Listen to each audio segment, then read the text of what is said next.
यं ब्रह्मा वरुणेन्द्र रुद्रमरुतः स्तुन्वन्ति दिव्यैस्तवैः वेदैः साङ्गपदक्रमोपनिषदैर्गायन्ति यं सामगा ध्यानावस्थित तद्गतेन मनसा पश्यन्ति यं योगिनो यस्यान्तं न विदुः सुरासुरगणा देवाय तस्मै नमः। योऽन्तः प्रविश्य मम वाचमिमां प्रसुप्तां सञ्जीवयत्यखिलशक्तिधरः स्वधाम्ना अन्यांश हस्तचरणश्रवणत्वगादीन् प्राणान्नमो भगवते पुरुषाय तुभ्यम् प्राणान्नमो भगवते पुरुषाय तुभ्यम्। आप सभी बुद्धजनों का मेरा सादर प्रणाम। श्री शंकर शिक्षायतन वैदिक शोध संस्थान नई दिल्ली द्वारा समायोजित शारीरिक विमर्श विषयक इस राष्ट्रीय संगोष्ठी में समुपस्थित आप सभी विद्वज्जनों का, आप सभी सुहृद जनों का मैं हार्दिक स्वागत एवं अभिनंदन करता हूँ।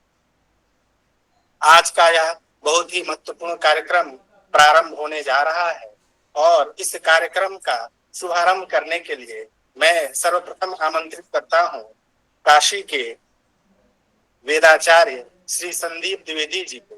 आप श्री गोयनका वेद विद्यालय में वेद के प्राध्यापक है। मैं आपसे सादर निवेदन करता हूँ कि आप वैदिक मंगलाचरण से इस कार्यक्रम का शुभारंभ करें। श्री संदीप द्विवेदी जी। सर्वेभ्यो गुरुभ्यो प्रणामेभ्यो विपर्यामि। हरि ओम।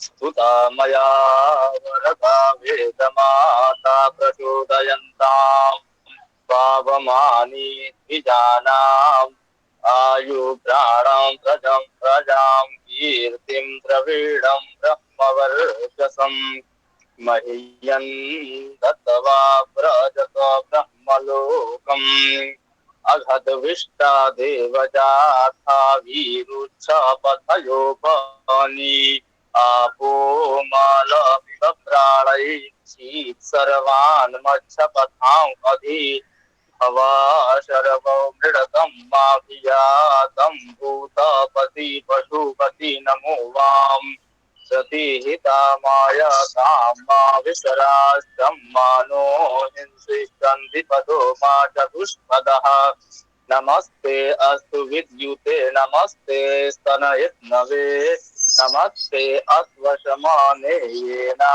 भूरासे अस्यासि नमस्ते प्रवतो न पाद्यतस्तपः समूहासि मृडया नस्तनूभ्यो मयस्तोके भस्कृति। हरि ओम। श्री वेद पुरुषाय नमः।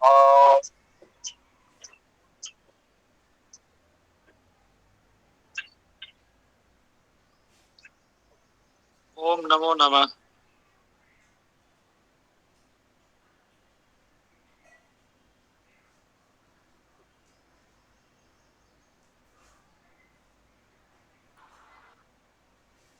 आप म्यूट है भैया, आप म्यूट है।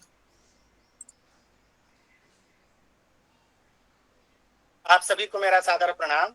आदरणीय संदीप द्विवेदी जी को हार्दिक धन्यवाद। आपने वैदिक मंगलाचरण से इस कार्यक्रम का शुभारंभ किया। इसके लिए मैं श्री शंकर शिक्षायतन की ओर से आपके प्रति हार्दिक आभार प्रकट करता हूँ।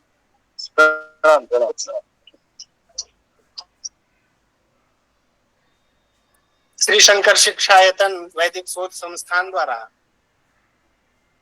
पंडित मधुसूदन ओझा प्रणीत शारीरिक विमर्श विषयक ग्रंथ को आधार बनाकर आज की यह राष्ट्रीय संगोष्ठी समायोजित हो रही है और आज इस संगोष्ठी की अध्यक्षता कर रहे हैं श्री शंकर शिक्षायतन वैदिक शोध संस्थान के आदरणीय समन्वयक एवं जवाहरलाल नेहरू विश्वविद्यालय के संस्कृत एवं प्राच्य विद्या अध्ययन संस्थान के आदरणीय आचार्य गुरुवर प्रोफेसर संतोष कुमार शुक्ल सर। मैं सर का हार्दिक स्वागत एवं अभिनंदन करता हूं।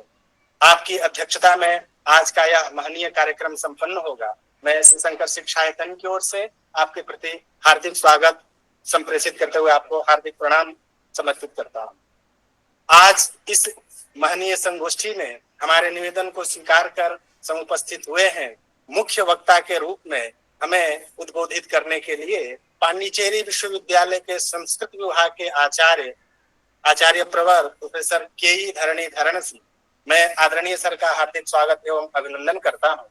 सर ने हमारे निवेदन को स्वीकार कर आज इस विषय पर हमें अनुग्रहित करने के लिए उपस्थित है। मैं श्री शंकर शिक्षायतन की ओर से आपके प्रति हार्दिक स्वागत एवं आभार भी प्रकट करता हूं। आज हमारे निवेदन को स्वीकार कर समुपस्थित हैं राष्ट्रीय संस्कृत विश्वविद्यालय तिरुपति के अद्वैत वेदांत विभाग के आचार्य प्रोफेसर के गणपति भट्ट महोदय, मैं आपका भी हार्दिक स्वागत एवं अभिनंदन करता हूं। आज के हमारे अन्य वक्ता में श्री लाल बहादुर शास्त्री राष्ट्रीय संस्कृत विश्वविद्यालय नई दिल्ली के न्याय विभाग के आचार्य डॉक्टर रामचंद्र शर्मा सर हैं। मैं आदरणीय शर्मा सर का भी हार्दिक स्वागत एवं अभिनंदन करता हूं। और इंदिरा गांधी राष्ट्रीय मुक्त विश्वविद्यालय नई दिल्ली के संस्कृत विभाग के आचार्य डॉक्टर देवेश कुमार मिश्र सर भी समुपस्थित है। मैं आदरणीय सर का भी हार्दिक स्वागत एवं अभिनंदन करता हूं। आज के इस व्याख्यान में जो देश के विविध शैक्षणिक संस्थानों से जो महनीय श्रोतागण समुपस्थित हुए हैं, मैं आप सभी का हार्दिक स्वागत एवं अभिनंदन करता हूं। आप सभी को विदित है कि श्री शंकर शिक्षायतन पंडित मधुसूदन ओझा प्रणीत ग्रंथों को आधार बनाकर इस वर्ष एक व्याख्यान श्रृंखला जो कि उनके ब्रह्म विज्ञान विषयक ग्रंथों को आधार बनाकर सतत प्रवहमान है, उस कड़ी में आज का यह व्याख्यान आदरणीय ओझा जी के द्वारा विरचित शारीरक विमर्श ग्रंथ को लेकर के समायोजित है। मैं यह बताना चाहूंगा कि आदरणीय ओझा जी ने लगभग 228 ग्रंथों का प्रणयन किया है और उनमें ब्रह्म विज्ञान विषयक उनका यह शारीरक विमर्श ग्रंथ, जो कि शारीरक जो ब्रह्मसूत्र है उसको आधार बनाकर यह ग्रंथ रचा गया है और यह उनका स्वतंत्र ग्रंथ। यद्यपि उन्होंने शारीरक विज्ञान नामक उस पर भाष्य भी किया है, लेकिन यह ग्रंथ उनका एक मौलिक ग्रंथ है और इसमें कुल 16 प्रकरण हैं जिसमें अनेक मौलिक तत्वों का प्रतिपादन हुआ है। हमने पिछले महीने भी इसी ग्रंथ को आधार बनाकर कुछ अंशों पर हमने संगोष्ठी समायोजित की थी, जिसमें आईसीपीआर के जो मेंबर सेक्रेटरी सर थे और भी विद्वान गणों का हमें उद्बोधन प्राप्त हुआ था। और आज हम इसी ग्रंथ के कुछ अंशों पर हमने आज के आदरणीय वक्ताओं से निवेदन किया है और आज आदरणीय विद्वद्गण समुपस्थित है। तो मैं इस क्रम में हमारे निवेदन को स्वीकार कर यहाँ समुपस्थित है मुख्य वक्ता के रूप में परमादरणीय आचार्य धरणीधरण महोदय। आपका मैं परिचय कराऊं। आप न्याय, मीमांसा, अद्वैत वेदांत और विशिष्टाद्वैत आदि विधाओं के पारंगत आचार्य हैं और आप देश के बहुश्रुत विद्वान हैं। आपकी ख्याति इन शास्त्रों में बहुश्रुत है। आप अनेक सम्मानों से सम्मानित हैं। आपने अनेक शोध पत्र और आपके ग्रंथ इन विषयों पर प्रकाशित हुए हैं और आपके समय समय पर हमने अनेक व्याख्यान सुनने को मिलता है। आज हमारा यह सौभाग्य है कि शारीरक विमर्श पर आपका उद्बोधन हम सभी को प्राप्त होगा।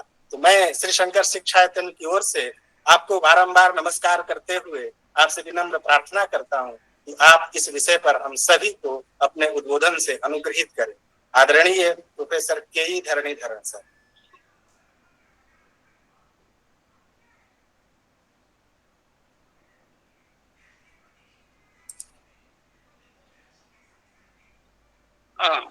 नमस्सुधायै वन्दे बृन्दावनचरं वल्लवी जनवल्लभं जयन्ती सम्भवं धाम वैजयन्ती विभूषणम्। नमस्सभायै मान्याः श्री शंकर शिक्षायतन वैदिक शोध संस्थानस्य सर्वे सदस्यगणाः एवं अस्माकं सुहृन्मणयः संतोष कुमार शुक्लवर्याः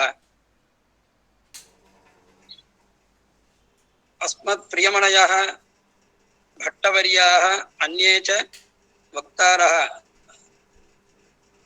तेभ्यः सर्वेभ्यः मम नमांसि। अन्ये च ये श्रोतारः दूरदर्शिनः ऋषिकल्पाः सन्ति तेषामपि अस्माकं नमस्काराः। इदं च सुदिनं मम वर्तते यत्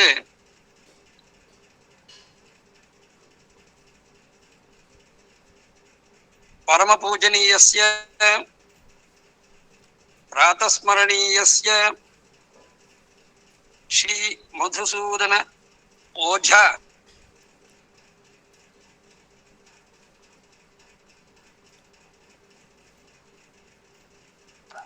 वर्यस्य तादृश ग्रन्थं किञ्चिदिव स्पृष्टुम् अवकाशः श्री शङ्करशिक्षायतनेन कल्पितः इति कृत्वा वारं वारं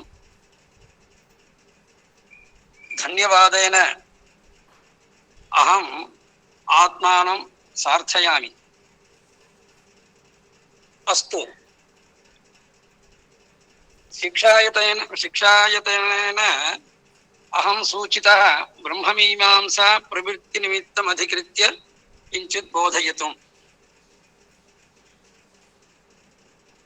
शारीरकविमर्शः इति यश्च ग्रन्थः ब्रह्म विज्ञानम् अधिकृत्य प्रवर्तते श्रीमताम् ओझावर्याणां, तत्र अयं कश्चन अंशः ब्रह्ममीमांसा प्रवृत्तिनिमित्तम् इति। तत्र 12 विषयाः वर्तन्ते।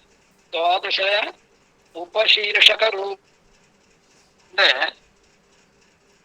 वस्तुतः एकैकं शीर्षकम् अधिकृत्य संवत्सरं यावत् अत्र अस्माभिः चर्चयितुं शक्यते। तावान् विचारः तैः कल्पितः। तथापि किञ्चिदिव स्पृष्ट्वा, यथा गङ्गाम् उपसेव्य प्रोक्षणेन वयं तृप्ता स्मः, न हि स्नानार्थं गन्तुकामाः स्मः, तथैव ईषदिव स्पृष्ट्वा अस्माकं वाचं सभाजयामि। तत्र ब्रह्ममीमांसायाः प्रवृत्तिनिमित्तं किमस्ति, अर्थात् ब्रह्ममीमांसायाः आरम्भः किमर्थम् इति विचारार्थम् अयम् अध्यायः प्रवर्तते। तस्मिन् ग्रन्थे, शारीरिकविमर्शाख्ये ग्रन्थे, तत्र उपशीर्षकाणि 12 वर्तन्ते। तत्र प्रथमं शीर्षकम् एकैकस्य किञ्चित् संक्षेपरूपेण निवेदयितुं प्रयते अहम्। तत्र प्रथमतः भवति मीमांसाशास्त्रारम्भावश्यकता, अर्थात् मीमांसाशास्त्रस्य आरम्भस्य आवश्यकत्वं किम्। अत्र मीमांसाशास्त्रम् इति यत् उल्लिखितमस्ति तत् ब्रह्ममीमांसा इति अवधेयम् अस्माभिः। तत्र 12 कल्पाः अत्र उक्ताः सन्ति। किमर्थम् आरम्भणीयम् इदं मीमांसाशास्त्रम् इति। प्रथमतः प्रतिज्ञा क्रियते अवश्यम् आरम्भणीयम् इति। तत्र आचार्यैः उच्यते अथातो ब्रह्मजिज्ञासा इति मीमांसाशास्त्रस्य प्रारम्भः। तदनन्तरं जन्माद्यस्य यतः इति सूत्रं विद्यते। प्रथमसूत्रस्य तात्पर्यं संक्षेपेण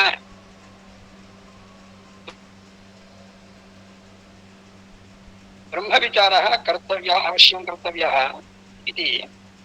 किं तद् ब्रह्म यच्च जिज्ञास्यम् इति प्रश्ने सति जन्माद्यस्य यतः इत्यनेन सूत्रेण तत्र जन्मादि हेतुः जन्मादि सृष्टि तत्र जन्माद्यस्य यतः इत्यनेन सृष्टिस्थितिलय कर्ता ब्रह्म इति तच्च ब्रह्म कीदृशः इति चेत् तत् एते तथा उल्लिखन्ति आत्मा एव कथमिति चेत् तत्र श्रुतिवाक्यम् उदाह्रियते मुक्तं ब्रह्म साम तदेतत्रयम् तदेकमयम् आत्मा एकः सन्ने एतत्रयम् इति तत्र आत्मा एव तत्र ब्रह्म शब्दार्थः तथा च अथातो ब्रह्म जिज्ञासा इति चेत् अथातः आत्मविचारः कर्तव्यः इति अत्र आपतति अयमेव निर्णयः इतः परं यदि एवम् आत्मविचारः एव शारीरिकशास्त्रस्य उद्देश्यं यदि भवति चेत् तत्र काचन शंका उदीयात् कथम् इति चेत् ततः परं सा च शंका तैरेव निरूप्यते किमर्थम् आत्मनः विचारार्थम् आत्मनिरूपणार्थम् इदं शास्त्रं प्रवर्तते यतः पूर्वमेव अन्येषु शास्त्रेषु आत्मनिरूपणं कृतमस्ति अन्येषु शास्त्रेषु कृतमस्ति इत्यत्र एतैः कश्चन नवीनः कल्पः स्वीकृतः किं नाम पंच आत्मनिरूपणशास्त्राणि इति एतैरेव तथा उच्यते नाम पंच आत्मनिरूपणशास्त्राणि विद्यन्ते यत्र च आत्मनिरूपणं पूर्वमेव कृतमस्ति कानि च तानि पंचशास्त्राणि आत्मनिरूपणपराणि इति चेत् तत्र वेदः उपनिषदः दर्शनानि मीमांसा गीता इति पंच ते एवं गणयन्ति तत्रैव तैरेव एवं तत्र एतेषां पंचानां वर्गद्वयेन गणनमपि कृतमस्ति यथा श्रुतिस्मृतयः नाम वेदोपनिषदः तु श्रुतयः वेदश्च उपनिषदश्च श्रुतिवर्गे भवति एवं दर्शनानि मीमांसा गीता इति यत् त्रयं वर्तते आत्मनिरूपणपरं तत् स्मृतिवर्गे भवति यदि च श्रुतेः स्मृतेश्च प्रामाण्यम् अस्माभिः सनातनैः यदि साधितम् अस्ति तर्हि आत्मपदार्थे संशयेव न उदेति किमर्थं ब्रह्ममीमांसा शास्त्रारम्भः इति तत्र आशंका तदनन्तरं तथा न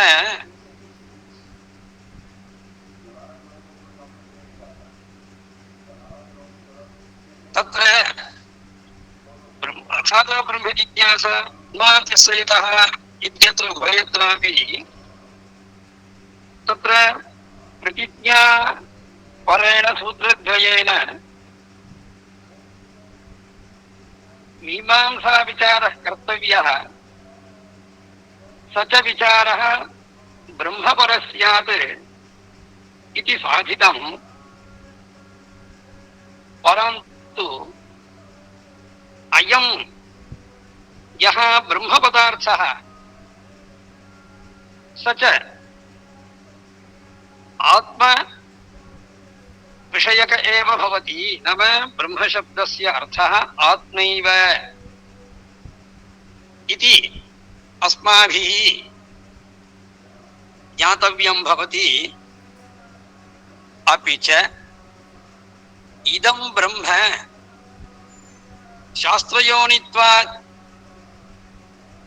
इति सूत्रानुसारं शास्त्रैकसमधिगम्यम् इति, अर्थात् शास्त्रप्रमाणकम् इति यद् उच्यते तच्च शास्त्रं वेदः।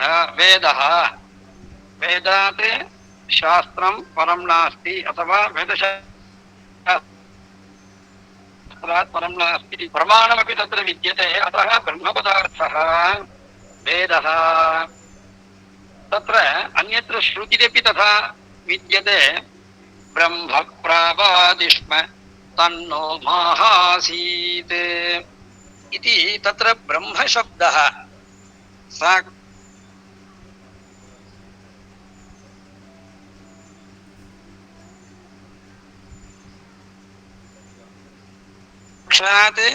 तथा च अत्र किं कर्तव्यं, शास्त्रार्थनिर्णयसहकारेणैव आत्मनिर्णयः अवश्यं कर्तव्यः।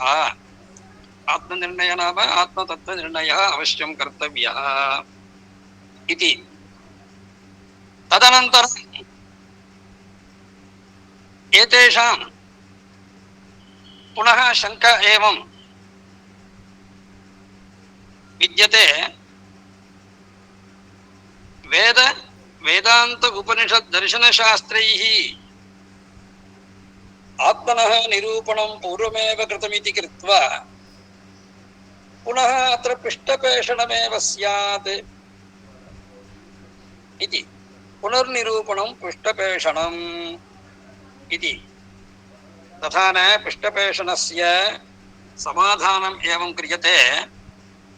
यद्यपि वेदे वेदान्ते अन्यत्र वा आत्मनिरूपणं कृतं स्यात्, परन्तु वेदे उपनिषत्सु च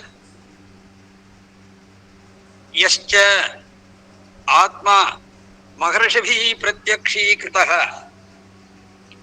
स एव आत्मा, अर्थात् तदेव तत्त्वम् अत्र मीमांसनेन शारीरकशास्त्रे दृढीक्रियते।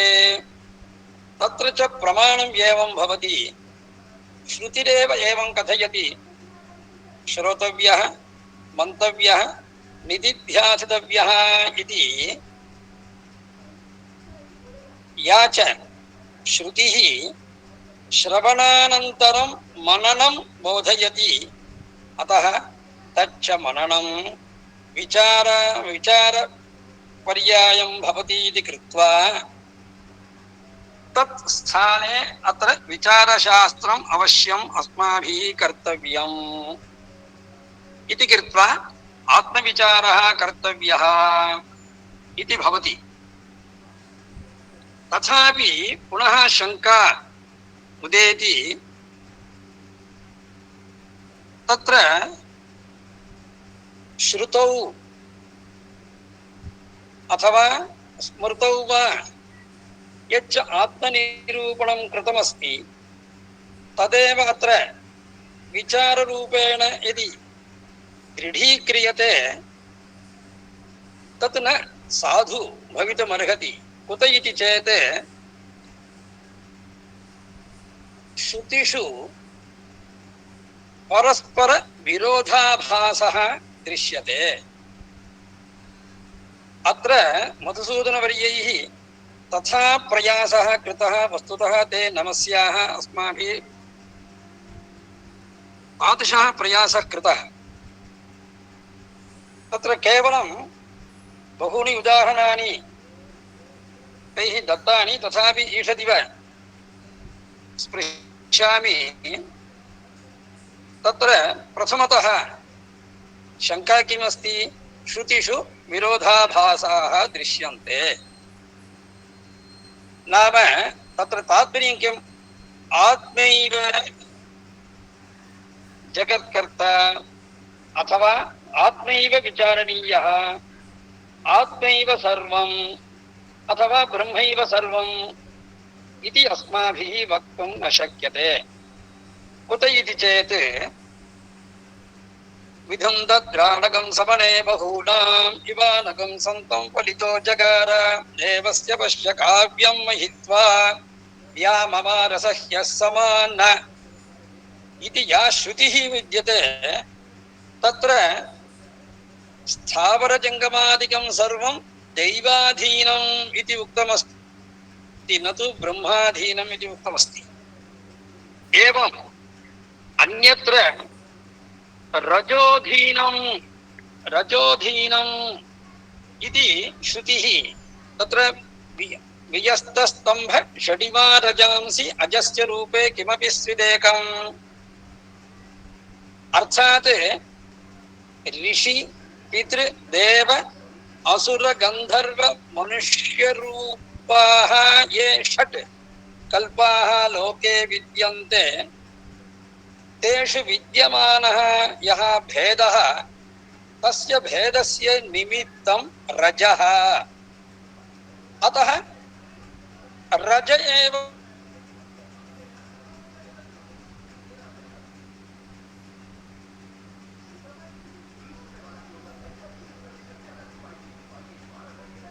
कारणम् इति, रज एव कारणम् इति भावो नयतरियदृच्छा भूतानि योनिः पुरुष इति चिन्त्यं संयोग येषां न तु आत्मभावात् आत्मापि अनीशः इति श्वेताश्वतर उपनिषत् अमुमेव अर्थं दृढयति। अर्थात् आत्मा सर्वकर्ता नाम रजः अथवा प्रकृतिगुणाः इत्येव भवति इति। अपि च अन्यत्र आप एव इदमग्र आसुः इत्याद्यः श्रुतयः तत्र अपां विश्वकारणत्वं बोधयन्ति, तथा च आपः सर्वकारणम् इति। अन्यत्र वागेव इदं सर्वम् इति उक्त्वा वाक्तत्वं यदस्ति तदेव तत्त्वं विश्वकारणम् इति। एवम् अन्यदपि अनेजदेकं मनसोजवीयः नैनद्देवाः आप्नुवन् पूर्वमर्षत् तद्धावतः अन्यान् अत्येति तिष्ठत् तस्मिन्नपः मातरिश्वा दधाति इत्यत्र व्योम्नः कर्तृत्वम् अथवा कारणत्वं तत्र उक्तमस्ति। अयं कश्चन विरोधः। अपि च असच्च सच्च परमे व्योमन् दक्षस्य जन्मन्नजितेरुपस्थे अग्निरिहिनः प्रथमजारतस्य पूर्व आयुनि वृषभश्च धेनुः इत्यत्र सत् असत् सदसत् रूपं तत्त्वत्रयमेव विश्वहेतुः इति स्पष्टं तत्र निगद्यते। अपि च सप्तमः विरोधाभासः एवं भवति। अमृतं मृत्युः इति तत्त्वद्वयमेव विश्वकल्याणस्य हेतुः विश्वस्य मूलं भवति इति अमृतं मृत्युरिति। अन्तरं मृत्योः अमृतं मृत्यौ अमृतमाहितं मृत्युर्विवस्वन्तं वस्ते मृत्योरात्मा विवस्वति इति शतपथ श्रुतिम् उदाहृत्य अत्र आशङ्कते यत् अमृतं मृत्युरिति द्वयमेतत् विश्वस्य मूलम् इति। तदनन्तरं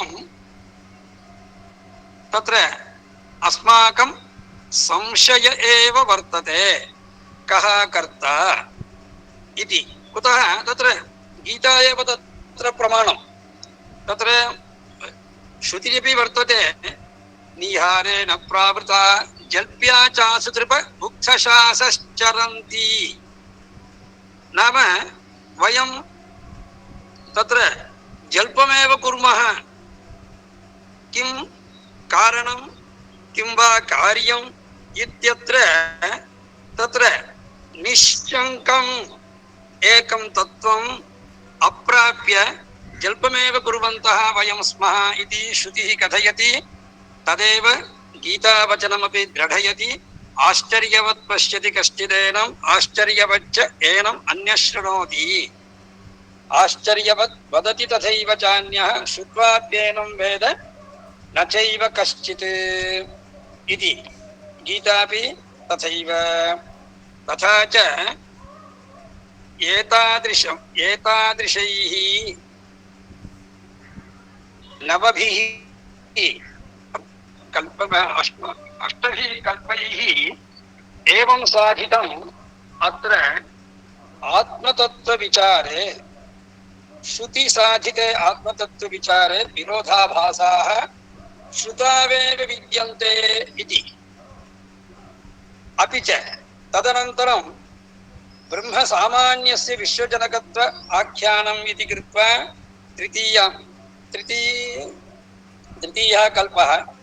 तत्र ब्रह्मवनं ब्रह्मसवृक्ष आस यतो द्यावा पृथिवी निष्ठचक्षुः मनीषिणो मनसा बिभ्रवीमिवः ब्रह्माद्यतिष्ठद्भुवनानि धारयन्ने इति ब्रह्मत एव विश्वं तु सृष्टम् इति एकत्र विद्यते। एवं तथा च ब्रह्म विश्वजनकम् इति अन्यत्र अत्रापि प्रायः अष्टौ कल्पाः एतैः निरूपिताः। यतो वा इमानि भूतानि जायन्ते इत्यत्र तद्ब्रह्म इति विजिज्ञासस्व इति ब्रह्मैव कारणम् इति। एतादृशं ब्रह्म बोधकं यानि च ब्रह्मबोधकं पदं यत्र कुत्रापि विद्यते चेत् तत्सर्वं प्रोडयित्वा अत्र निरूपितमस्ति। अतः कुत्रचित् ब्रह्मैव विश्वकारणम् इति उक्तमस्ति इति। अन्यत्र तत्र ब्रह्म सामान्यस्य विश्वाधारत्वाख्यानम् अर्थात् ब्रह्मैवेदम् अमृतं पुरस्तात् ब्रह्म पश्चात् दक्षिणतश्च उत्तरेण अधश्चोर्ध्वं प्रसुतास्तस्य शाखाः सर्वानुभूः सर्वमत्राविवेश इति मुण्डकं वचनं भवति। तत्र ब्रह्मण्येव इदं समस्तं विश्वं प्रतिष्ठितमिति ब्रह्म सामान्यस्य विश्वाधारत्वम् उक्तमस्ति।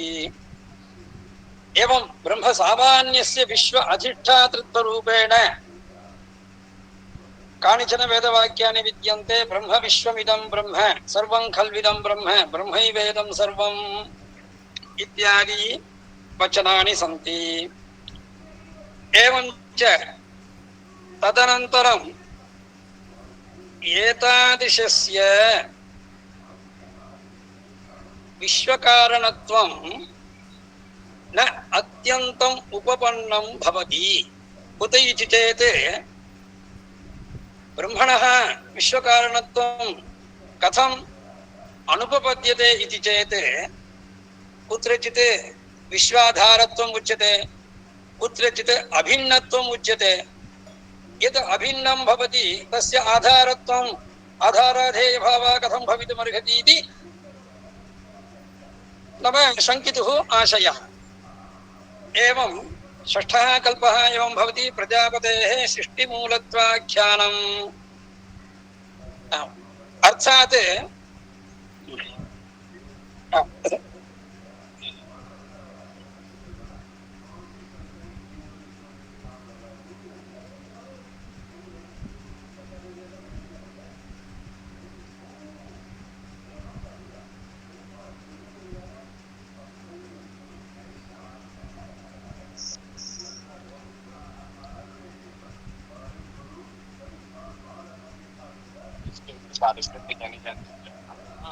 आपने तो बता सकते हैं हमें क्या हुआ फाइनल है तो उसके सेट करना।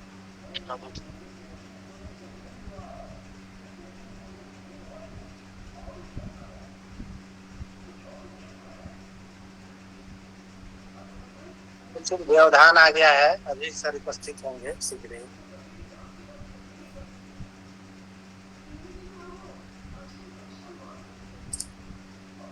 क्षमां याचे आचार्यः क्षमां याचे। एवं प्रजापतिश्चरति गर्भेऽन्तः अजायमानो बहुधा विजायते इत्यादीनि वचनानि तत्र प्रजापतिरेव सृष्टिकर्ता इति तत्र तादृशवचनानि तथा बोधयन्ति। अन्यत्र पूर्णं पुरुषेण सर्वं पुरुष एवेदं विश्वम् इत्यादीनि वचनानि पुरुष एव विश्वकर्ता इति तादृशानि वचनानि बोधयन्ति। कुत्रचित् अन्नमेव सृष्टिमूलम् इति अन्नाद्वै प्रजायन्ते याः काश्च पृथिवीकृष्यताः अथो अन्ने नैव जीवन्ति अथैनदपि यन्त्यं ततः इति अन्नस्यैव कारणत्वम् उक्तमस्ति। एवं नवमः कल्पः एवं भवति। आनन्दः विज्ञानं मनः प्राणः वाक् इति पञ्चानां ब्रह्मणां सृष्टिमूलत्वं तत्र निरूपितमस्ति। तत्र अत एव विरोधाभासः उदेति। तत्र पञ्चानाम् अन्नादीनाम् अविशेषेण कारणत्व आख्याने विनिगमकं किमपि नास्ति। अतः तत्र अस्माकं संशयः तथैव तिष्ठति। अपि च कुत्रचित् ब्रह्मणः जन्यत्वमपि उक्तमस्ति। नाम कुत्र यः सर्वज्ञः सर्ववित् सर्वज्ञानमयं यस्य ज्ञानमयं तपः तस्मात् एतद् ब्रह्म नामरूपम् अन्नञ्च जायते इति उक्तमस्ति। तत्र ब्रह्म रूपम् अन्नञ्च जायते इति ब्रह्मणः कार्यत्वरूपेण तत्र उल्लेखः विद्यते। तादृशं यत् कार्यं भवति तत् कथं कारणं भवितुमर्हति इति। तदनन्तरम् अन्यत्र ब्रह्म वा अग्निः ब्रह्म इन्द्रः असौ वा आदित्यो ब्रह्म इत्यत्र तत्र सर्वेषु अग्न्यादिपदार्थेष्वपि ब्रह्मशब्दः बोधित इति कृत्वा तत्र ब्रह्मपदार्थः कः इति निर्णेतुं न शक्यते, अशक्यनिर्णयः इति। अपि च अतः अन्तिमः कल्पः एवं भवति। श्रुतिवाक्यानां प्रत्यक्षविरुद्धार्थत्वं विद्यते।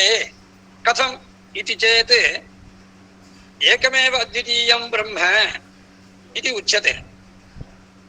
तदनन्तरम् अत्र विश्वं तत् नाम तदेव ब्रह्म नानारूपेण विवर्तते इति कथं भवितुमर्हति। एकस्य निर्विकारस्वरूपस्य ब्रह्मणः विकारिरूपस्य विश्वस्य कारणत्वं कथं भवितुमर्हति इति एतादृशम् उक्त्वा अन्तिमे एतेषां सर्वेषामपि तत्र समाधानम् एवं दीयते। तर्हि एतादृशैः कल्पैः ब्रह्ममीमांसाशास्त्रम् अस्माभिः न आरम्भणीयम् इति यः पूर्वपक्षः श्रुतः तस्य समाधानम् एतैः एवं क्रियते। तत्र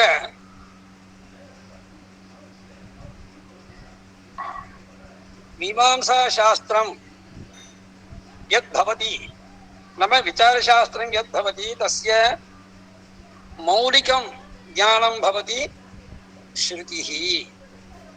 सा च श्रुतिः अपौरुषेयत्वेन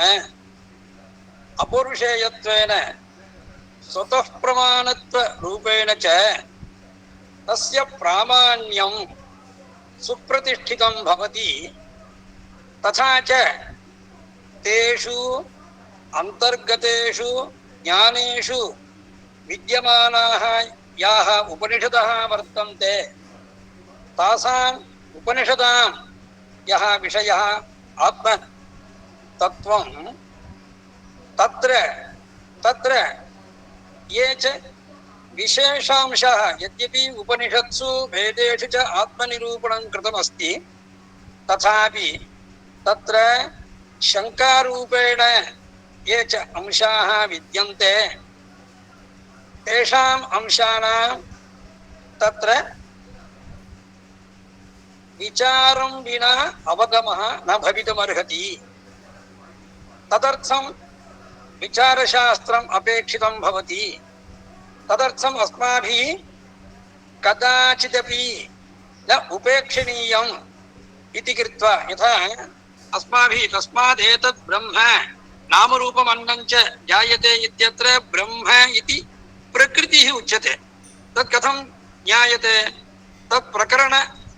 तत्प्रकरणम् अनुसरामश्चेत् तदानीमेव वयम् अवगन्तुं शक्नुमः।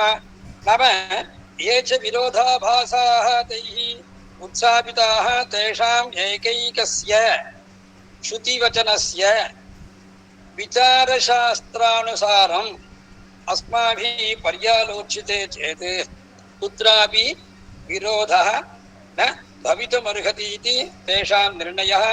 एतदेव प्रवृत्तिनिमित्तम् इति कृत्वा तत्र एते मधुसूदनवर्याः तत् प्रकरणं समापयन्ति इति कृत्वा मन्ये तत्र मम समयः समापितः इति मन्ये।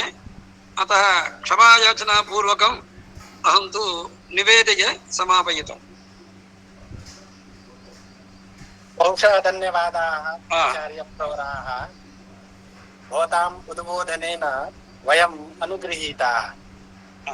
भवन्तः शारीरिक विमर्शस्य ब्रह्म मीमांसा प्रवृत्ति निमित्तम् इति प्रथमं प्रकरणम् अधिकृत्य स्वकीयेन वक्तृत्वेन अस्मान् अनुगृहीतवन्तः।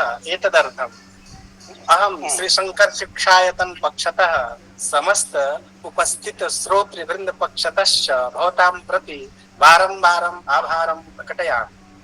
आशासे भवन्तः अग्रेपि अस्माकं शंकर शिक्षायतनस्य अनुरोधं स्वीकृत्य स्वकीयेन व्याख्यानेन अस्मान् अनुग्रहीष्यन्ति इति विनिवेद्य भवतां प्रति भूयो भूयः धन्यवचांसि समर्पयामि। प्रणमामि। नमस्कारः। धन्यवादः। इदानीं बहुधा धन्यवादाः आचार्यप्रवराः। इदानीम् अस्माकं मध्ये आचार्याः समवेताः सन्ति। आचार्यप्रवराः प्रोफेसर गणपति भट्ट महाभागाः एते सम्प्रति राष्ट्रीय संस्कृत तिरुपति स्थितस्य राष्ट्रीय संस्कृत विश्वविद्यालयस्य अद्वैत वेदांत विभागे आचार्य रूपेण कार्यरताः सन्ति। एतैः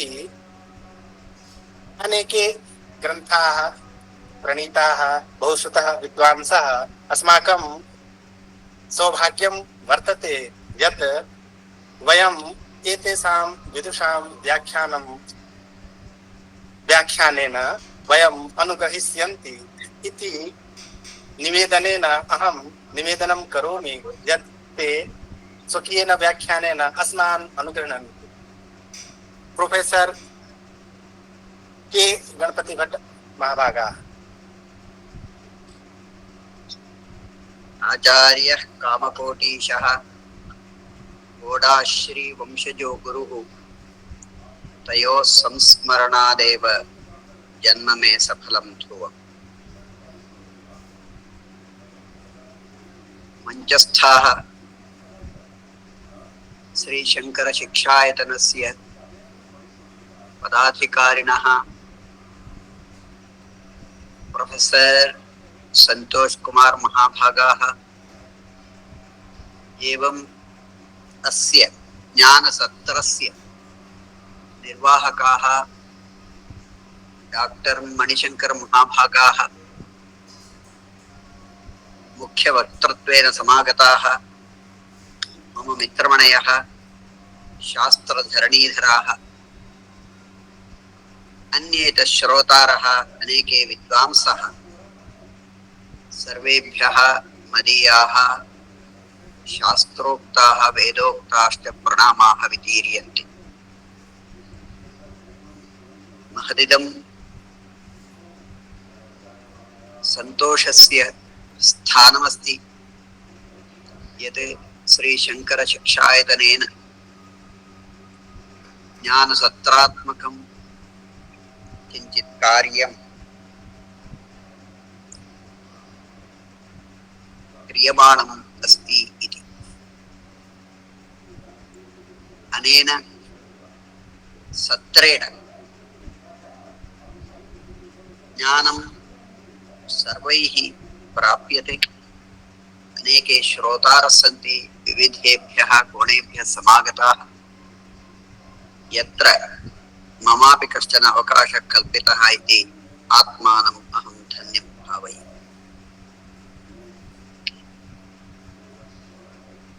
अस्ति अयं कश्चन विशेषः श्रीशंकर शिक्षायतनद्वारा नूतनः कश्चन ग्रन्थः अत्र स्थापितः। विचारेण नूतनाः केचन विषयाः ज्ञानगोचराः भवन्ति। तस्मात् पुनरेकवारम् अहं श्रीशंकर शिक्षायतनस्य वेदप्रतिष्ठान केन्द्रस्य हार्दं धन्यवादं कृतज्ञतापूर्वकं समर्पयामि। मम समयस्य परिमितिः का इति सूच्यते चेत् तदनुरोधेन अहं गन्तुम् इच्छामि। आम्, भवतां कृते 25 निमेषात्मकः समयः वर्तते। भवतु। इदानीं कीर्तिशेषाणां मधुसूदन ओझा महाभागानां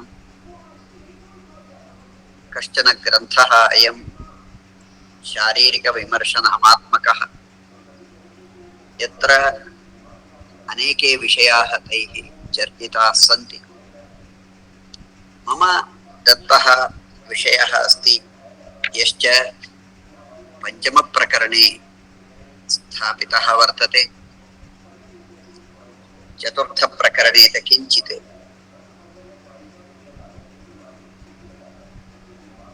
उल्लेखः दृश्यते। अत्र विचारः अस्ति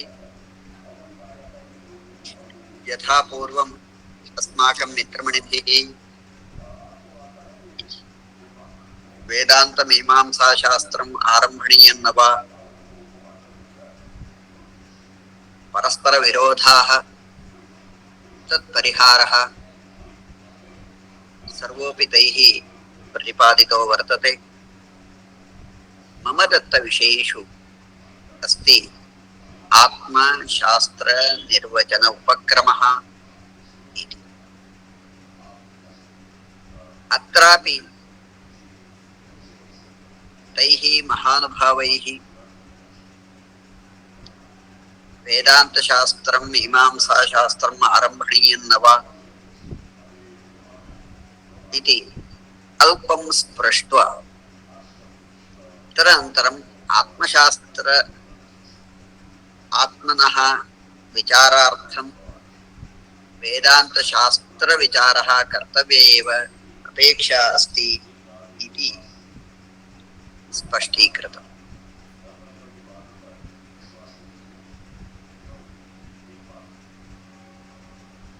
ब्रह्ममीमांसायां भगवत्पादैः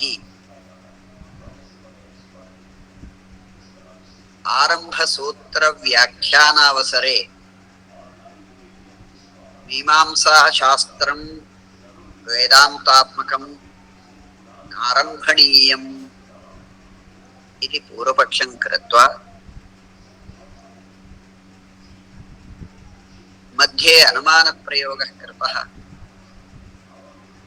शास्त्रम् आरब्धव्यं विषयप्रयोजनवत्वात् भोजनवत्। एवञ्च शास्त्रम् आरब्धव्यं विषयप्रयोजनवत्वात् इति हेतोः विषयप्रयोजनवत्वसाधनार्थं बन्धनिवर्तकज्ञानहेतुत्वरूपहेतुः प्रदर्शितः। एवञ्च शास्त्रं प्रयोजनवत्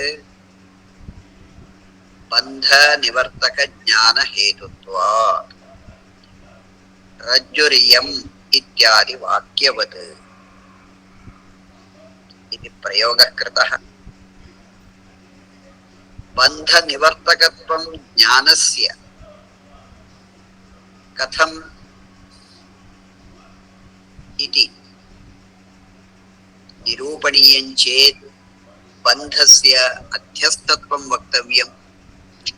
बन्धः नित्यश्चेत् ज्ञाननिवर्त्यत्वं बन्धे भवितुं नार्हति। तस्मात् बन्धः ज्ञाननिवर्त्यः अध्यस्तत्वात् रज्जुसर्पवत् इति अनुमानत्रयेण मीमांसाशास्त्रस्य आरम्भणीयत्वं प्रतिपादितम्। तद्वदेव प्रकृतेऽपि आरम्भे एव तैः वेदान्तमीमांसाशास्त्रम् आरम्भणीयं चेत् तस्मिन् शास्त्रे विषयीभूतः आत्मा ब्रह्म तद्विषयकं चिन्तनं कर्तव्यम्। स च आत्मा कतिविधः इति ज्ञातव्यः। तद्विषयकं शास्त्रं चिन्तयितुं शक्यते इत्यतः हेतोः आत्मब्रह्म शास्त्रब्रह्म भेदात् मीमांस्य ब्रह्मणो द्वैविध्यम् इति प्रथमं सूत्रं तैः कथितं व्याख्यातं च। तत्रैव अथातो ब्रह्म जिज्ञासा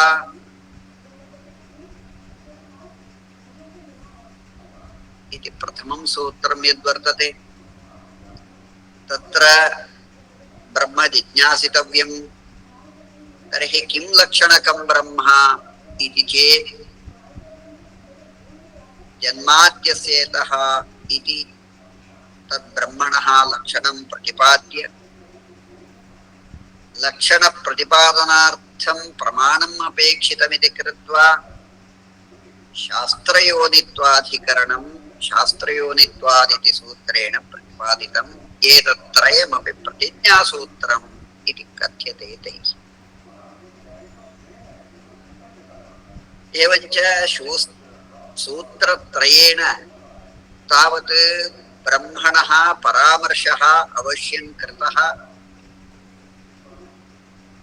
तथापि ब्रह्मणः प्रतिपाद्यकं यत् शास्त्रं वर्तते अर्थात् शास्त्रेण प्रतिपाद्यं ब्रह्म प्रतिपादकं यत् शास्त्रं वर्तते प्रतिपाद्यस्य प्रतिपादकस्य च अभेदात् आत्मना सह आत्मानुबन्धस्य रूपस्य शास्त्रब्रह्मणः अपि मीमांसा कर्तव्या एव चिकीर्षिता एव इति तैः प्रतिपादितम्।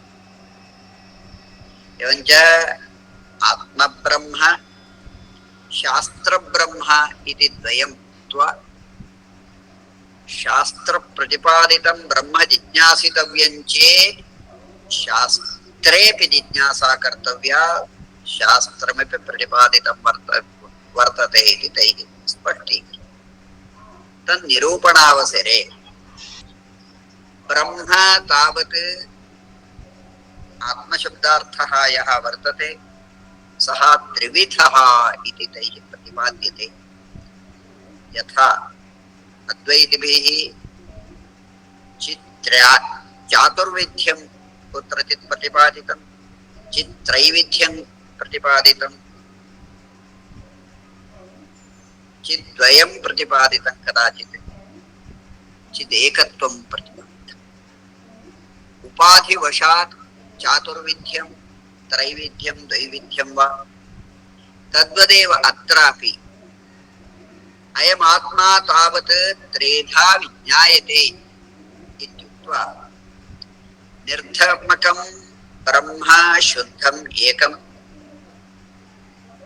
सर्वधर्म उपपत्तिपूर्वकं विद्यमानं माया सबलितम् ईश्वरसंज्ञकं द्वितीयं जीवसंज्ञकं तृतीयम् इति स्पष्टीकृतम्। यत्र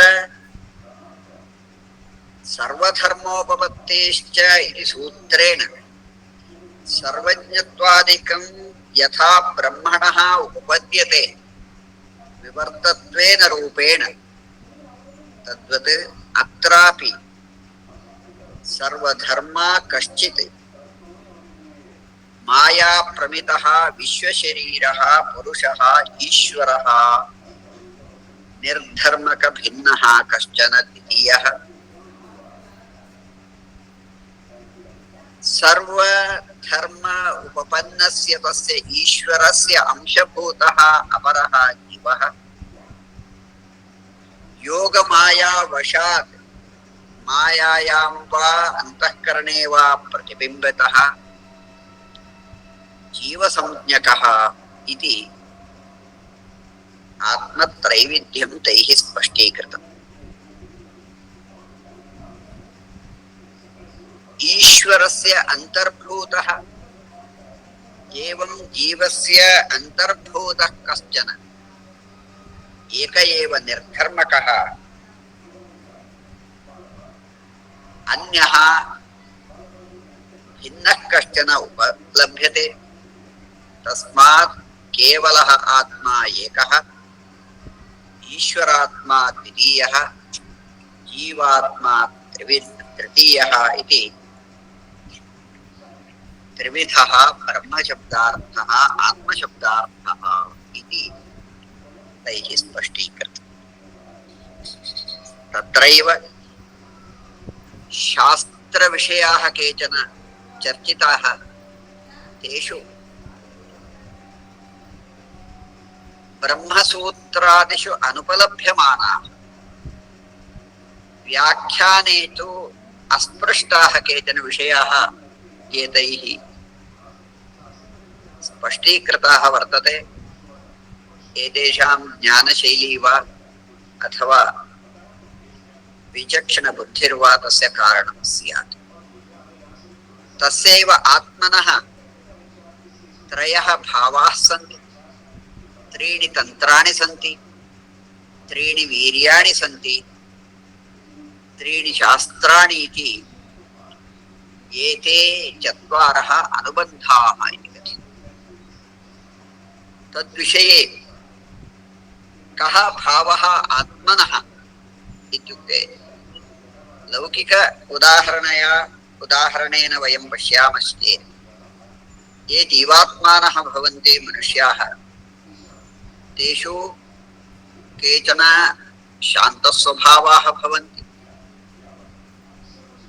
केचन वीरभावाः वीरस्वभावाः भवन्ति, केचन ज्ञानस्वभावाः भवन्ति, ज्ञानयुक्ताः सत्त्वप्रधानाः भवन्ति। तद्वदेव शान्तभावः कश्चन वीरभावः कश्चन इति आत्मनः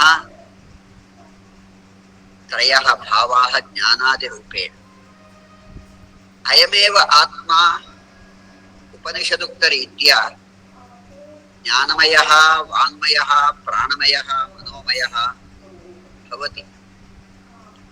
अस्माकं संप्रदाये पञ्चकोशाः प्रदर्शिताः उपनिषदुक्तरीत्या, परन्तु एतैः वाङ्मयः प्राणमयः मनोमयश्च अयम् आत्मा इति अयं पक्षः स्वीकृतः। कुतः इत्युक्ते आत्मा तावत् ज्ञानमयः भवति, आत्मा तावत् कर्ममयः भवति, आत्मा तावत् अर्थ आकांक्षी च भवति, लोकमर्यादाख्यं भवति। एवञ्च ज्ञान कर्म अर्थ भेदात् त्रीणि तन्त्राणि वर्तन्ते।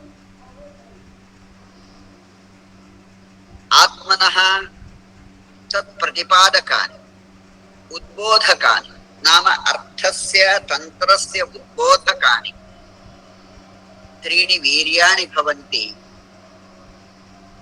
ब्रह्म क्षत्रिय विट् इति वीर्यत्रयम्। तत्र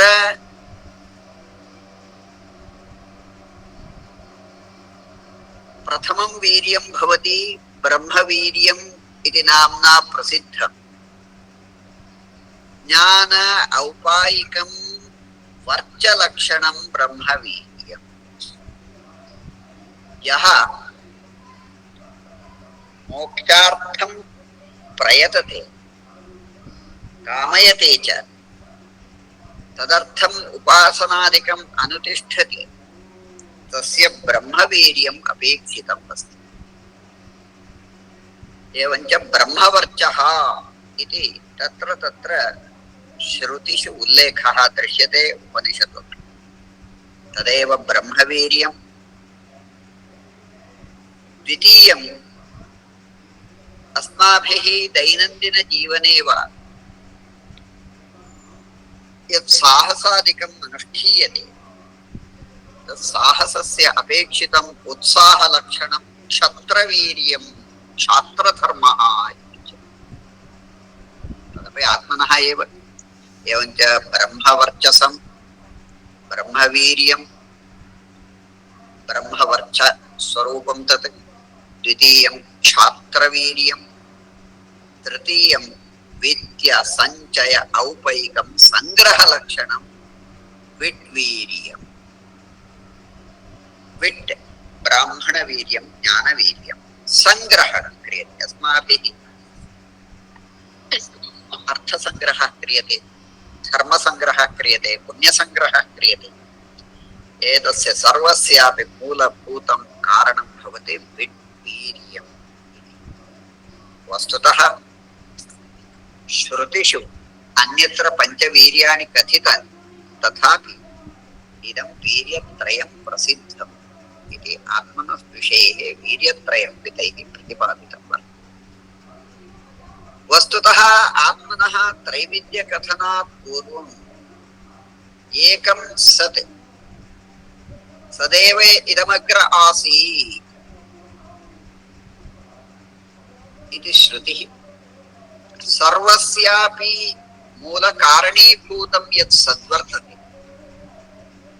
तत् श्रुत्या प्रतिपादितं निर्धत्वकं सत्स्वरूपम्। तदेकं सतेव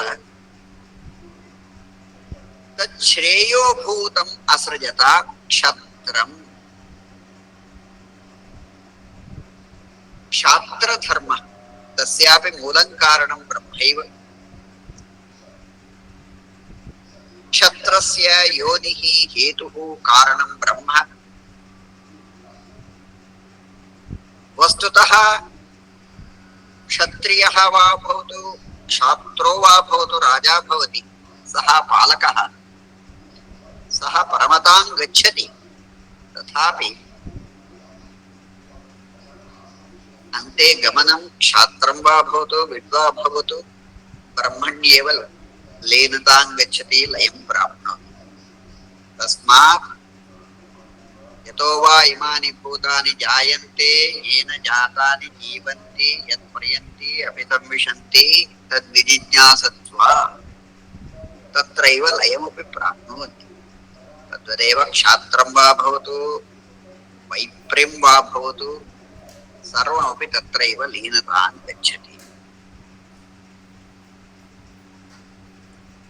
तस्मादेव एतस्माद् आत्मन आकाशात् सम्भूतः आकाशात् वायुः इत्यादि क्रमेण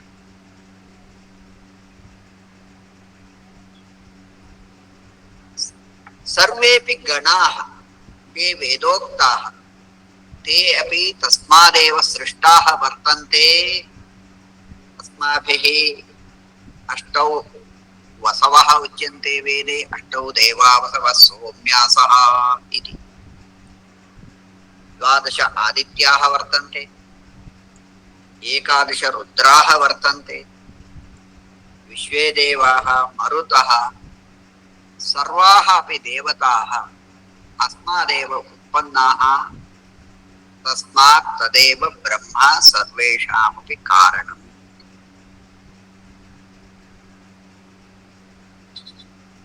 तत्र वेदाः अपि समुत्पन्नाः, वर्णाः अपि समुत्पन्नाः। तर्हि वर्णेषु अन्तिमः यः वर्णः वर्तते शूद्रवर्णः, सः तस्मात् नोत्पन्नः इति। कुतः इति अग्रे तैरेव निरूप्यते। तदेव ब्रह्म क्षत्रं विट् शूद्रः इति।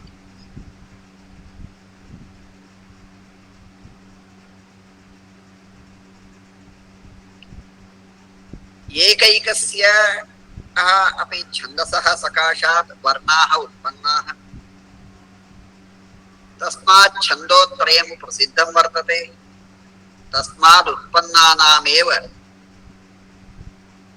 त्रयाणां वर्णानां नियमाः वर्तन्ते। शूद्रस्य नियमः नास्ति। यथोक्तकामी भवति सः, यथोक्तभोक्तापि भवति, परन्तु एतेषां त्रयाणां तावत् नियमाः सन्ति। तादृश नियमानुसारेणैव पालनं, पोषणं, भोक्तृत्वम् इत्यादिकं वर्तते। तस्मात् शूद्रस्तु कामचारी कामभक्षः अच्छन्दत्वात् इति लिखितम्। नाम गायत्र्या ब्राह्मणं निरवर्तयत् दृष्टुभा राजन्यः राजा जगत्या वैश्यः केनचित् छन्दसा शूद्रः न जात इति कृत्वा तस्य कुत्रापि नाधिकारः, सः कामचारी कामभक्षः इत्युच्यते। एतस्य त्रयस्यापि वर्णस्य वीर्यं यद्वर्तते छान्दसं वीर्यं, तत् प्रसिद्धं छान्दसं वीर्यं शूद्रस्य नास्ति इति कृत्वा त्रीण्येव वीर्याणि इति मन्तव्यम् इति कश्चन विचारः श्रुतौ प्रसिद्धः उपनिषत्सु क्रोडीकृत्य सम्पादितः एतैः। शास्त्रमपि पूर्वमेव उक्तम् आत्मब्रह्म शास्त्रब्रह्म इति। शास्त्रं श्रुतिशास्त्रं स्मृतिशास्त्रं विज्ञानशास्त्रम् इति शास्त्रत्रयम्। तत्र श्रुतिशास्त्रं तावत् निर्धर्मक आत्म प्रतिपादकं, तद्वदेव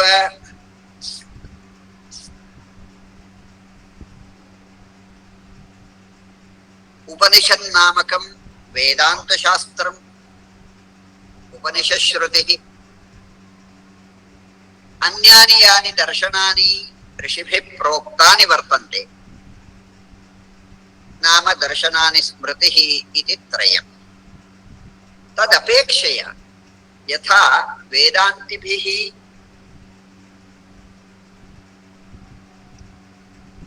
प्रस्थानत्रयम् इति या व्यवस्था कृता वर्तते, श्रुतिप्रस्थानं, स्मृतिप्रस्थानं, सूत्रप्रस्थानमिति, एतैः एतत्त्रयं शास्त्रे अन्तर्भावयित्वा ब्रह्ममीमांसाशास्त्रस्य विज्ञानशास्त्रत्वं तथा गीताशास्त्रस्य गीताविज्ञानम् इति नाम्ना अवान्तरव्यवस्था कृता वर्तते। यतोहि तत्र कारणं किम् इत्युक्ते वेदशास्त्रं वा वेदान्तशास्त्रं वा भवतु अथवा दर्शनानि वा भवन्तु, यदि ऋषिभिः दृष्टानि तत्त्वानि तावत् यथावत् प्रतिपादितानि, तेषां प्रतिपादितानां विषयाणां विज्ञानतत्त्वद्वारा अथवा सन्देह निवारणार्थं वा कश्चन ग्रन्थः अस्ति चेत् सः ग्रन्थ एव गीताशास्त्रम् एवमेव विज्ञानशास्त्रम्। अर्थात् तेषाम् अभिप्राये यत् सूत्रप्रस्थानं वर्तते, गीताप्रस्थानं वर्तते, तत् विज्ञाननाम्ना प्रसिद्धम् इति विभागः तेषां। तैरेव तत्र कथितं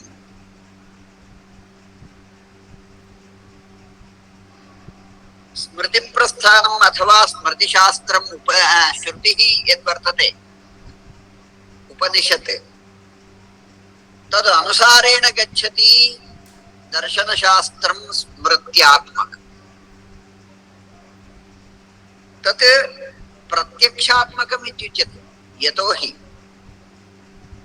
ये मन्त्रद्रष्टारः सन्ति तैः सर्वेपि विषयाः स तपोद्वारा साक्षात्कृताः वर्तन्ते, प्रत्यक्षीकृताः वर्तन्ते, अतः ते स्वप्रमाणकाः भवन्ति। तदनुसारेण यत् दर्शनशास्त्रं वर्तते आर्षेयं, तत् श्रुत्यनुसारी गच्छति।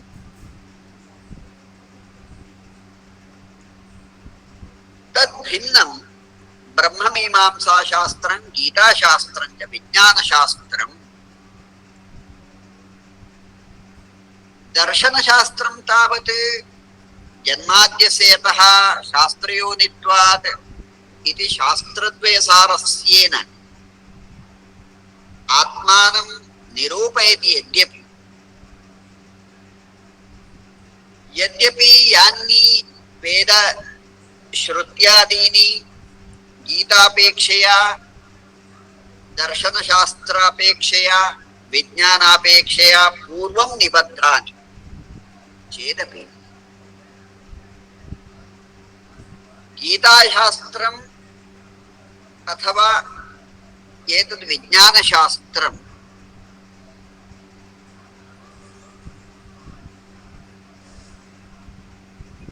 शास्त्रापेक्षया मूर्धस्थन्यस्थानम् आरोहति,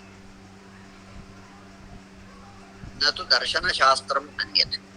एवञ्च विज्ञानशास्त्रे अन्तर्भूतं गीताख्यं वा पूर्वोक्तं वा द्वयं भिन्नप्रस्थानत्वेन तैः अङ्गीक्रियते। सर्वाण्यपि शास्त्राणि आत्मतत्त्वप्रतिपादकान्येव भवन्ति।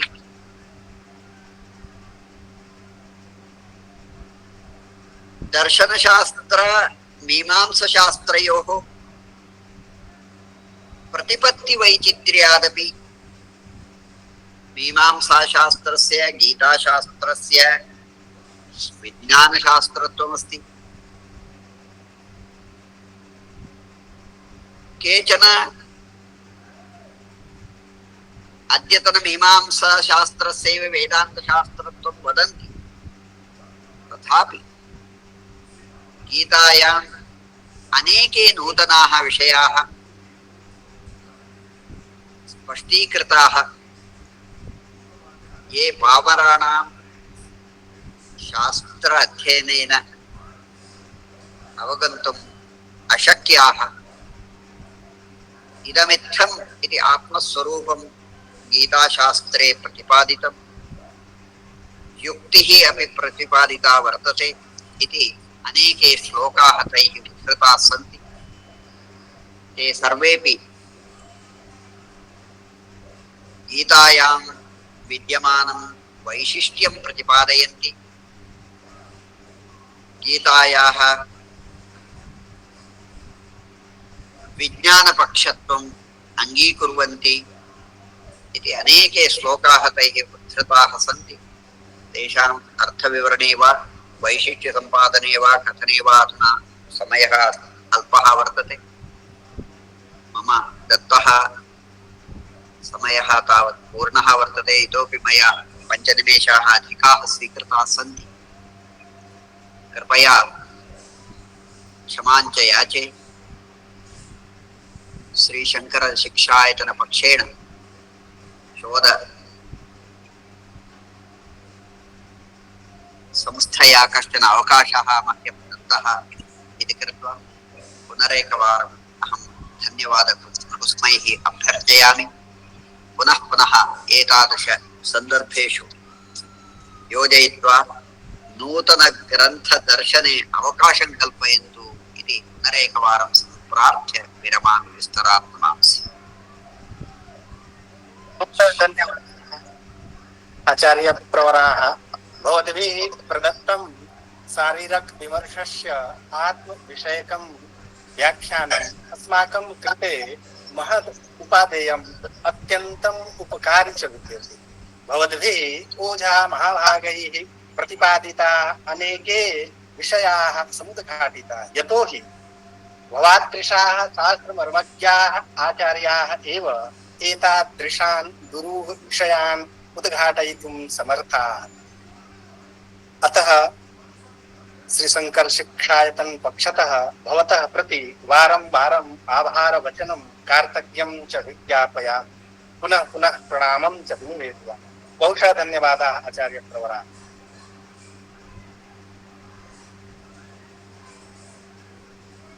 अब हमारे बीच समय है तृतीय वक्ता को आमंत्रित करने का।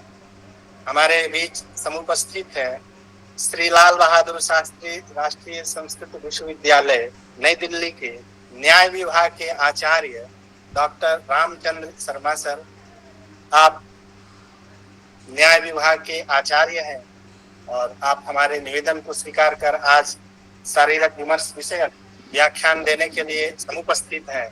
मैं श्रीशंकर शिक्षायतन की ओर से आपके प्रति बारंबार प्रणाम निवेदित करते हुए आपसे विनम्र प्रार्थना करता हूं कि आप अपने उद्बोधन से हम सभी को अनुग्रहित करें। आदरणीय डॉक्टर रामचंद्र शर्मा सर।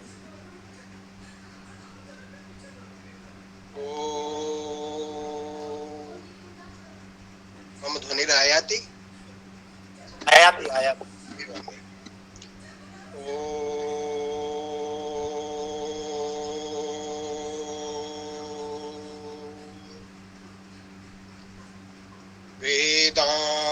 वेदान्तेषु यमाहुरेकपुरुषम्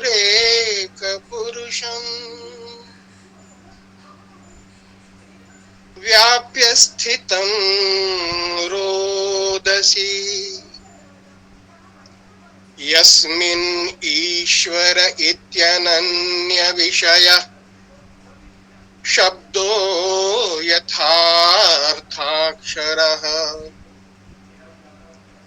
अन्तर्यश्च मुमुक्षुभिर्नियमित प्राणादिभिर्मृग्यते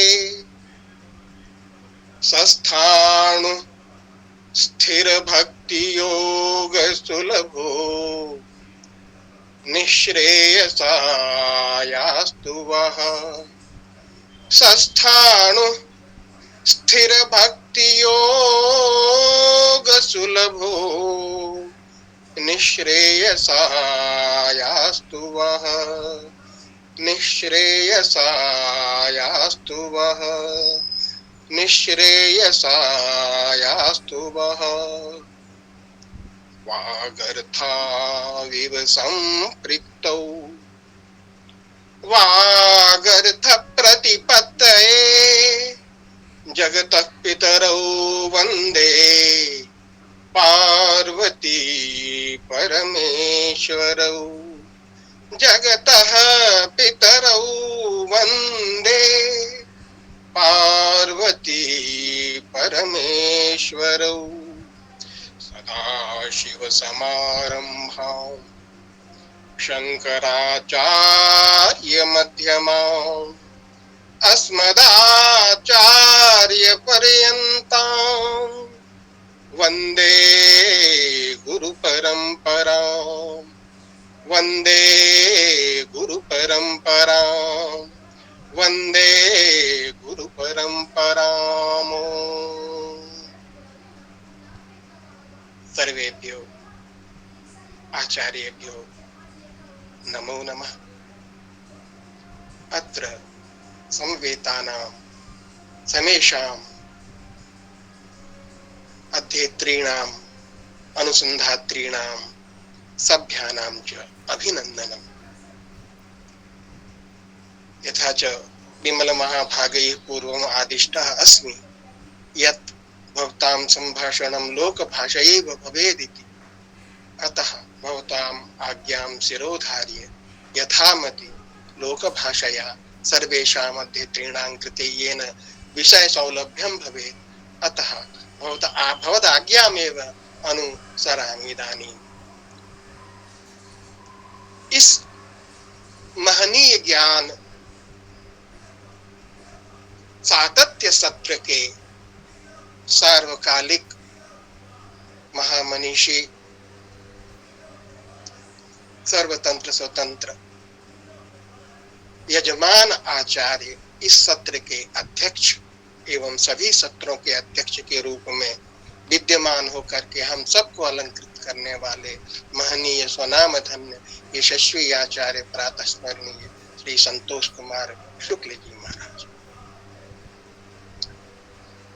हमारे इस सत्र के पूर्व महामनीषी दो वक्ता आचार्य धरणीधरन जी गुरुकल्प आचार्य, आचार्य गणपति भट्ट जी जो मित्रवर हैं, धुरंधर विद्वान हैं। इनके मुख से आपने अभी वेदांत के अंतर निगूढ़ तत्वों का व्याख्यान श्रवण किया।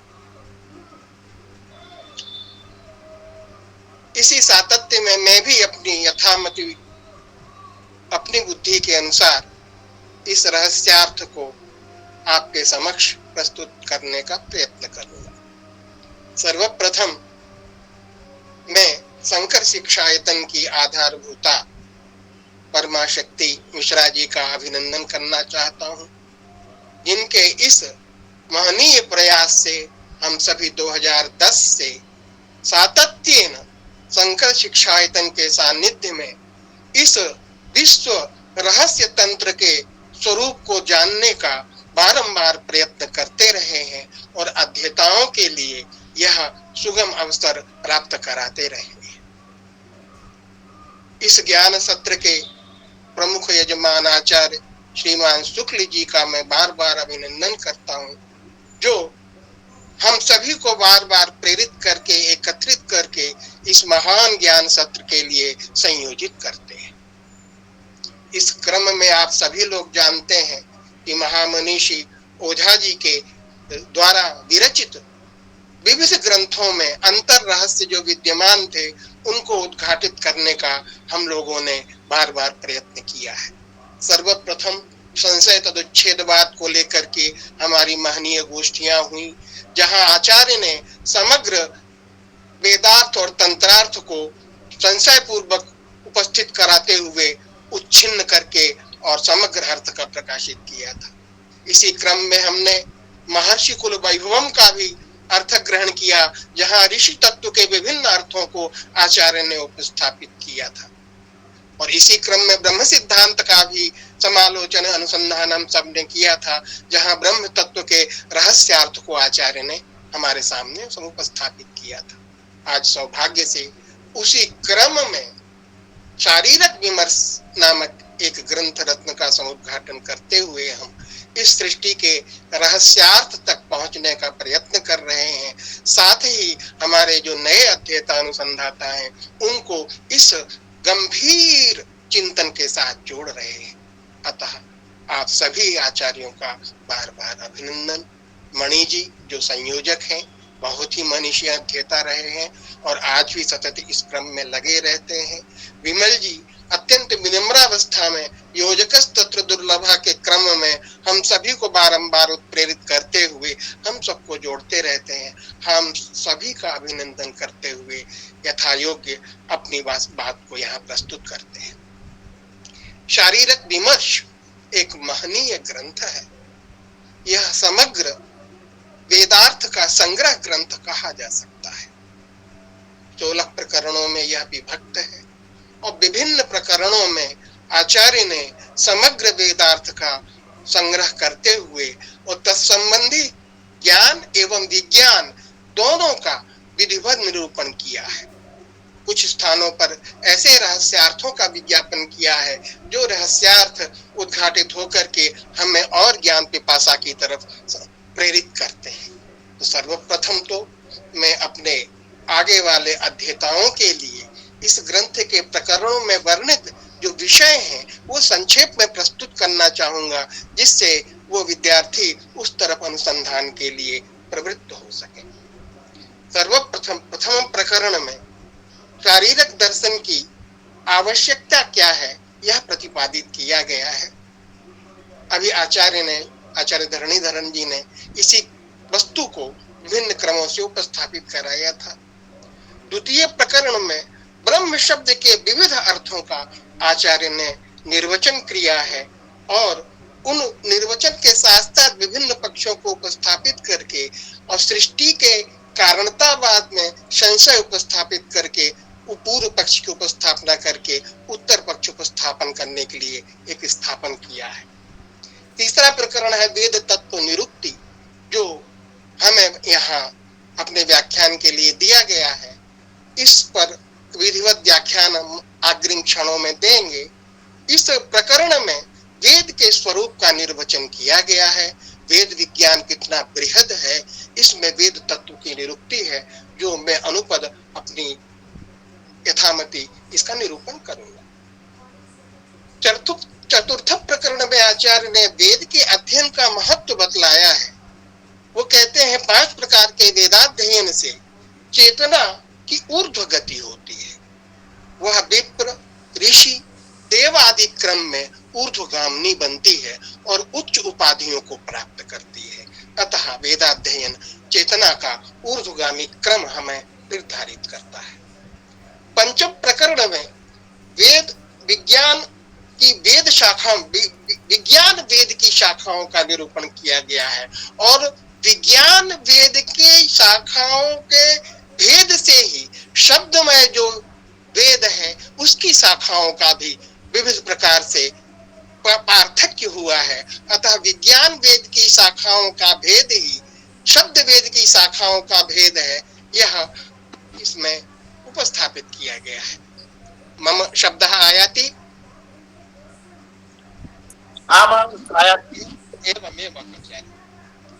आगे षष्ठ प्रकरण में वेद प्रादुर्भाव, षष्ठ प्रकरण में शब्दमय वेद का प्रादुर्भाव बतलाते हुए आचार्य ने हमें इंगित किया है कि पुष्करस्थ नाभि कमरस्थ विश्व गुरु ब्रह्मा ही शब्द वेद का मूल उत्स है, वहीं से शब्द वेद की परंपरा उपस्थापित होती है। इसके आगे सप्तम प्रकरण में आचार्य ने वेद के प्रादुर्भाव को लेकर जितने भी मतांतर अभी तक हैं आदिकाल से, उन सारे मतांतरों को यहाँ उपस्थापित किया है, जिसमें अनादि मीमांसा से लेकर आधुनिक मैक्स मूलर और जो आधुनिक आचार्य है शोपनहार तत्पर्यंत सारे मतों का उन्होंने संकलन करके और वहां प्रस्तुति की है, जिसमें प्रमुख 6 मत हैं और अवान्तर 12 मत हैं, जिसका विवेचन आचार्य ने किया है। अष्टम प्रकरण में उपनिषद पद की निरुक्ति, शांति पाठ के मंत्र जो है उनका संग्रह एवं शारीरिक दर्शन के विभिन्न अधिकरणों में जो पारिभाषिक शब्द हैं, जिन शब्दों का अर्थ हम सहजतया नहीं जान सकते हैं, उन अर्थों तक पहुंचाने के लिए पारिभाषिक शब्दावली का संग्रह भी आचार्य ने किया है। नवम प्रकरण में दर्शन के भेद जो 6 संख्या में, अष्टादश संख्या में या 63 संख्या में उन्होंने विवृत करके वर्णित किए हैं और उस संग्रहित करके 5 में सबका अंतर्भाव प्रदर्शित किया है। इसी प्रकरण में इन्होंने श्रुति एवं स्मृति के प्रामाण्य का प्रतिपादन करते हुए यह कहा है कि श्रुति प्रत्यक्षात्मक प्रमाण है। क्यों? क्योंकि वह दृष्टा का वाक्य है। जिसने समग्र अर्थों को देखा उसने ही उन अर्थों को प्रकाशित किया। तो अर्थ भी अनादि हैं और उनके प्रकाशित करने वाले शब्द भी अनादि हैं। दोनों का दृष्टा जो है उसके वाक्य श्रुति वाक्य हैं। अतः इनको प्रत्यक्ष के अंतर्गत लिया है आचार्य। और स्मृति को इन्होंने श्रोता का वाक्य कहा है। पूर्व के द्वारा कथित जो अर्थ हैं वो दोबारा जब कहे गए तो श्रोत्र वाक्य के रूप में उनका उपस्थापन है। उनको अनुमान की श्रेणी में आचार्य ने रखा है और इनका परतः प्रामाण्य माना है, श्रुति का स्वतः प्रामाण्य स्वीकार किया है। 10वें प्रकरण में आचार्य ने ब्रह्म तत्व मीमांसा की है और परिग्रह वशात अर्थात उपाधि वशात एक ही चैतन्य के विविध भेद बतलाए हैं। जीवेश्वर आदि भेद, व्यष्टि समष्टि स्वरूप, यह चैतन्य के स्वतः स्वरूप में ही विभिन्न परिग्रह हैं जो उपाधि रूप में गृहीत हैं और उन्हीं परिग्रहों के आधार पर एक चैतन्य के विविध भेद होते हैं। इस क्रम में आचार्य ने व्यष्टि समष्टि का निरूपण किया है और दृष्टांत दिया है कि लोक में व्यष्टि से समष्टि का स्वरूप परिगृहित होता है। जैसे वन एक एक वृक्ष जो व्यष्टि है उसके समस्त समूह का जो एक स्वरूप है उसे समष्टि रूप में हम वन व्यपदेश करते हैं। ऐसे बिंदु बिंदु से सिंधु बना है। तो व्यक्ति व्यक्ति से समष्टि का लोक में दृष्टांत गृहीत होता है। लेकिन आचार्य ने यहाँ कहा है कि इन रहस्यार्थों में समष्टि से व्यष्टि की अभिव्यक्ति हुई है। समष्टि एक चैतन्य वही नाना रूपों में विभक्त होकर के विश्व रूप में भाषित हो रहा है। इंद्रो माया भी पुरु रूपयते रूपम रूपम प्रतिरूपो बभूव इत्यादि रूप में इन्होंने सृष्टि के प्रारंभिक रहस्य का उद्घाटन किया है।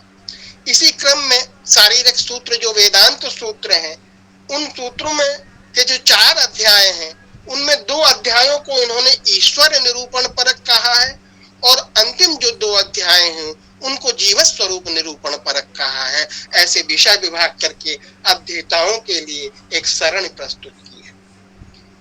एकादश अध्याय में गीता शास्त्र की निरुक्ति की है। इसे एक वैज्ञानिक शास्त्र कहा है। केवल यह अर्थ तत्व का उपासक होकर के केवल ब्रह्म तत्व मात्र का प्रकाशक होकर केवल ज्ञान शास्त्र या दर्शन शास्त्र नहीं है, यह विज्ञान शास्त्र भी है। क्योंकि विश्व रूप दर्शन आदि इत्यादि जो अध्याय हैं उन अध्यायों में जो है समग्र सृष्टि के रहस्यार्थ को उपस्थापित किया गया है। अतः इसे एक वैज्ञानिक शास्त्र के रूप में उन्होंने कहा और अव्यय पुरुष का यह उपस्थापन करता है, जबकि दर्शन अक्षर पुरुष का उपस्थापन करती हैं। ये अक्षर अव्यय आदि पुरुष भी परिग्रह भेद से भिन्न भिन्न है, ये आगे आचार्य ने बतलाया है। 12 प्रकरण में आत्म ब्रह्म मीमांसा है, जिसमें सत्यम ज्ञानम अनंतम ब्रह्म इत्यादि रूप में सृष्टि के मूल ब्रह्म की उपस्थापना की गई है। ब्रह्म से सृष्टि का कैसे उद्भव हुआ है इस चीज को बतलाया गया है और ब्रह्म के 3 रूप कहे गए हैं, विश्व, विश्वचर और विश्वातीत। एक ही ब्रह्म तीनों रूपों में विभक्त होकर के इस दृश्य भाव को प्राप्त कर रहा है। इसी क्रम में उन्होंने परिग्रह की चर्चा की है, जिसे मैंने उपाधि पद से कहा है और उन्होंने कहा है कि परिग्रह भेद से ही जीव और ब्रह्म का भेद है। परिग्रह भेद से ही आत्मा की 7 संस्थाएं हैं जो भिन्न भिन्न रूप में एक ही चेतना को अभिव्यक्त कर रही हैं और इन विभिन्न संस्थाओं को लेकर के पृथक पृथक दर्शनों का प्रादुर्भाव और प्रसार हुआ है। और अंत में इन्होंने दर्शनों के विरोध का परिहार किया है, उपनिषदों के विरोध का परिहार किया है। एकम सद विप्रा बहुधा वदति सिद्धांत को स्वरूपाकृत करते हुए इन्होंने तत्त दर्शनों में किस संस्था का स्वरूप वर्णन किया गया है इसको बतलाते हुए समग्र दर्शन का परिहार इन्होंने किया है। आगे इन्होंने ईश्वर तत्व की निरुक्ति की है, जिस क्रम में विविध देवताओं के स्वरूप का निर्वचन, उनकी यथास्थिति और उनकी उपासनाओं की पद्धतियों का भी इन्होंने यहाँ निरूपण किया है। अंतिम में जीव तत्व के स्वरूप की निष्पत्ति कराते हुए उन्होंने जीव तत्व को 3 रूपों में विभक्त किया है, चिदघन, चिदंश और चिदाभास।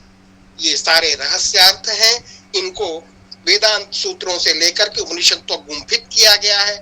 आचार्य ने यहाँ सार संग्रह के रूप में ग्रहण किया है। साथ साथ ज्ञान कर्म का समुच्चय या ज्ञान कर्म का समुच्चय है कि नहीं है, ये 2 पथ हैं। जो जगत को अनिर्वचनीय मिथ्या कहते हैं, वो अद्वैतवादी दर्शन ज्ञान कर्म के समुच्चयवाद को स्वीकार नहीं करता, क्योंकि वो कहता है कि अहंकार के द्वारा, देहाभिमान के द्वारा क्रिया उत्पन्न होती है और अहंकार के विनाश के द्वारा विद्या प्रसरित होती है।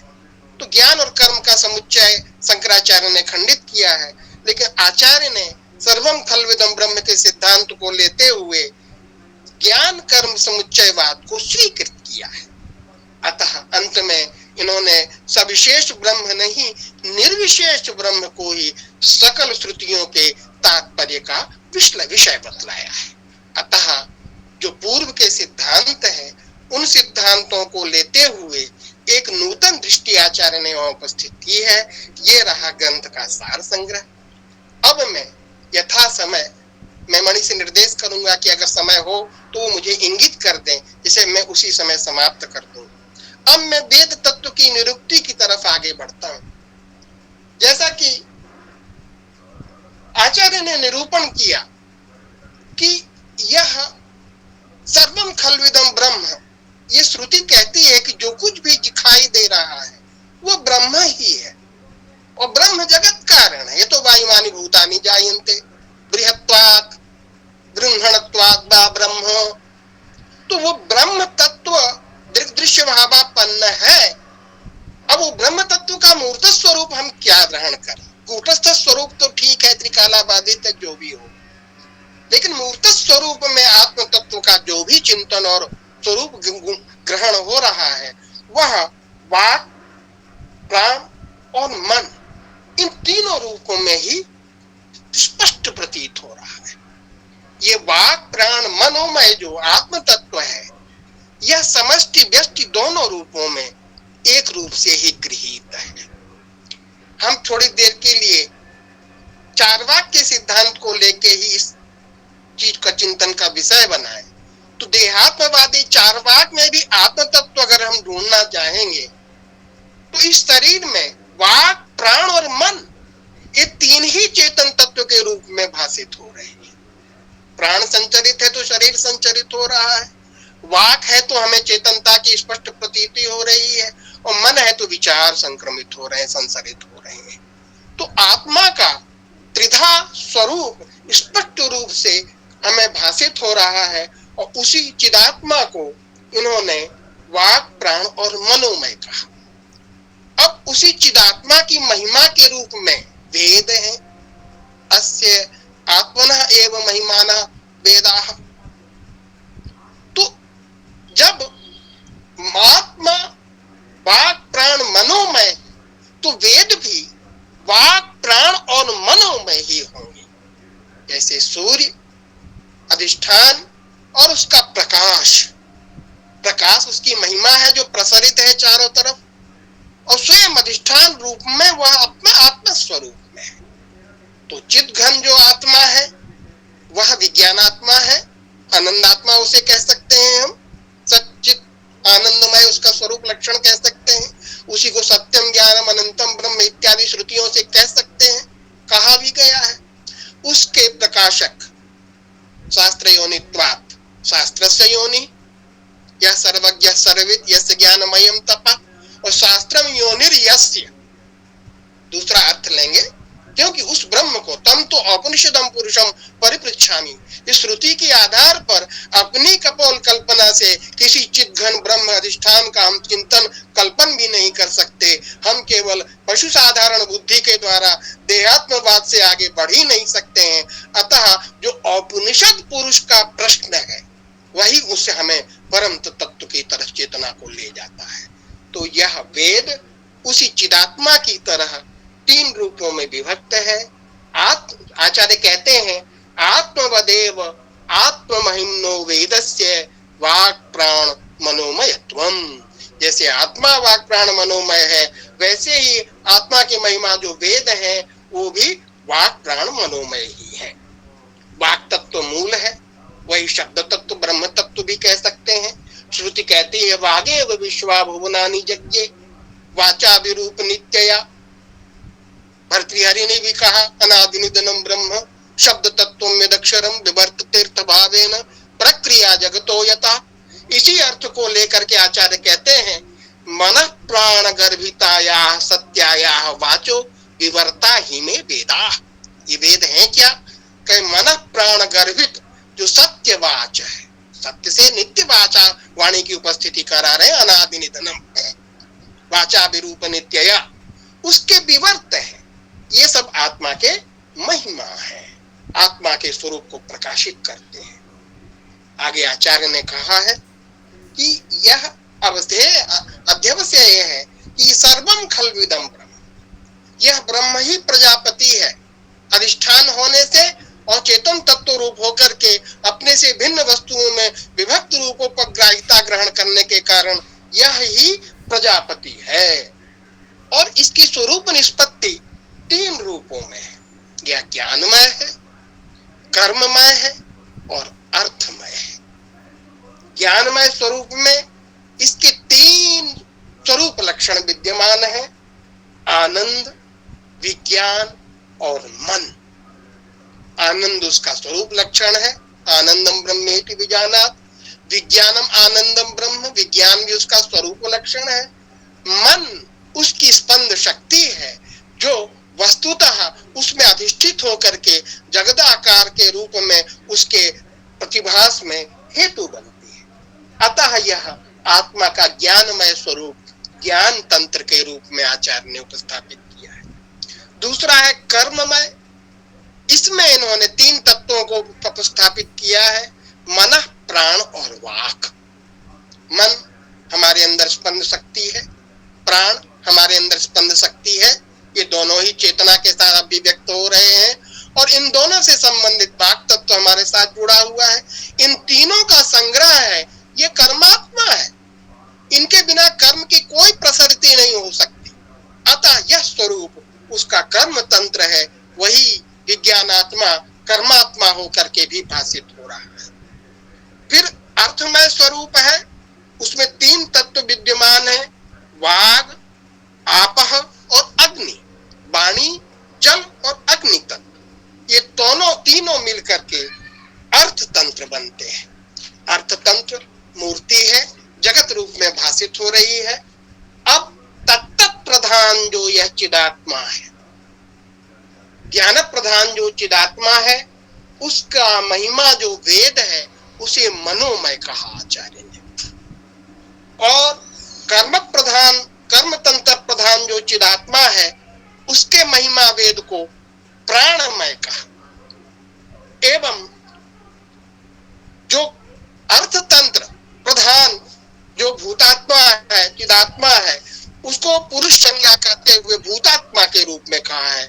और उसके महिमा जो वेद हैं उन्हें वांगमय कहा। अतः वेद केवल शब्दमय ही नहीं है, वो मनोमय है, प्राणमय है और शब्दमय है, वांगमय है। 3 रूपों में यह वेद की विभक्ति हमें जाननी चाहिए। इसी चीज को कहते हुए आचार्य कहते हैं कि अस्ति चायम आत्मा वांगमयः प्राणमयः मनोमयः तस्मादेवास्य महिमा वेदोपि उपपद्यते वांगमयः प्राणमयो मनोमय इति। तो एक ही तत्व है जो चिदात्मा और अर्थ तत्व के रूप में विभक्त होकर के वागात्मा होकर के महिमा बन रहा है। अतः आत्मा भी वांगमय, प्राणमय, मनोमय एवं वेद जो भी आत्मा की महिमा है वो भी वांगमय, प्राणमय और मनोमय है। यह समग्र वेद समष्टि रूप से व्यष्टि रूप में एक साथ अभिव्यक्त हो रहा है। मनोमय, प्राणमय, वांगमय जो 3 विभक्तियां हैं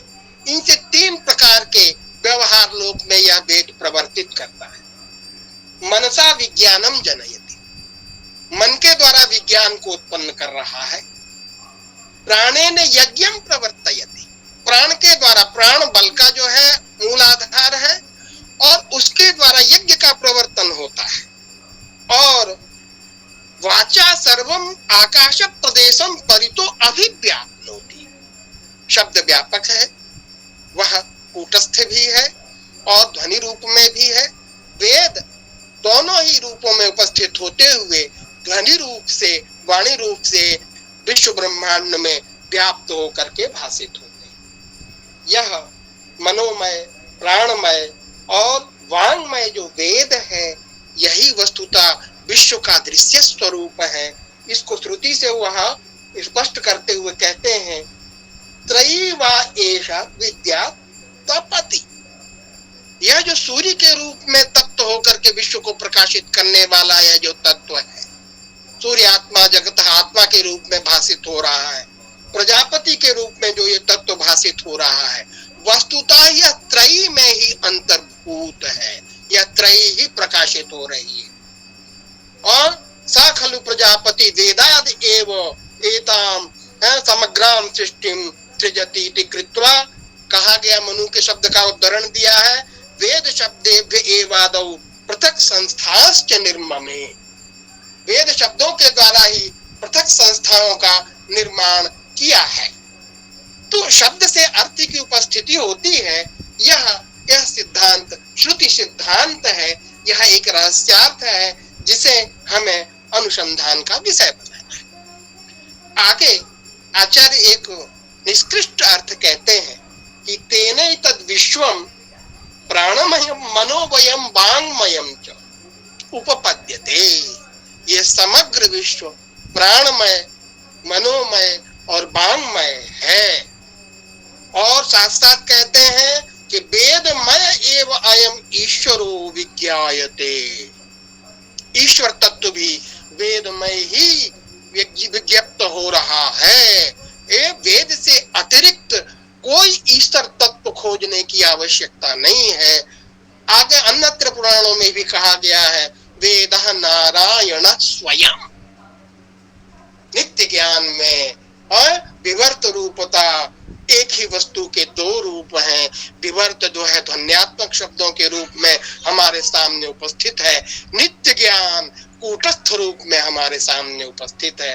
तो सप्तक सर्वं वांगमयम, तो बागेव विश्वावनानि यज्ञे, ये श्रुति सिद्धांत भी यहाँ अंतर्निहित होकर के भाषित हो रहा है। आगे एक और निष्कर्ष वाक्य बोलते हैं, तेनैतत् वेदात् न किंचिदस्ति इति विद्यात्, वेद से अतिरिक्त और कुछ नहीं है, यह जानना चाहिए। ये बहुत बड़ा रहस्यार्थ है।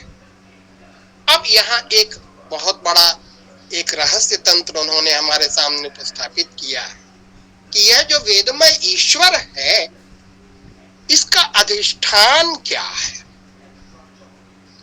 तो अधिष्ठान का बड़ा रहस्य रूप में उन्होंने उपस्थापित किया है कि इस वेदमय ईश्वर जो रहस्य त्रय के रूप में उपस्थित है, तीन आकाश, इस तीन प्रकार से इस वेद का अधिष्ठान है। एक परमाकाश, जिसे श्रुतियों ने कहा परमे व्योमन। दूसरा पुराणाकाश, जिसे इंद्राकाश के रूप में भी विभक्त करके बतलाया गया। और तीसरा है भूताकाश। इन तीनों को ही हम तीन रूपों में देखें और इस तत्व का स्वरूप ग्रहण करें।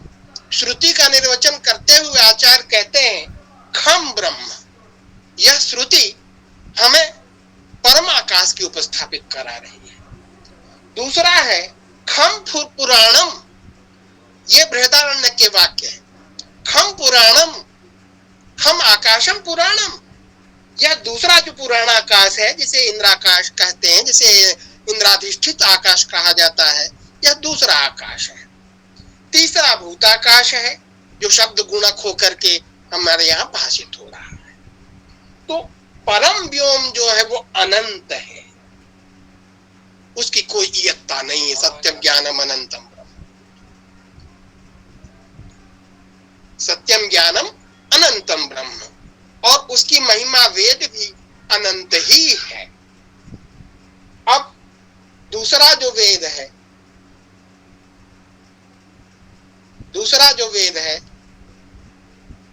ध्वनिरायाते,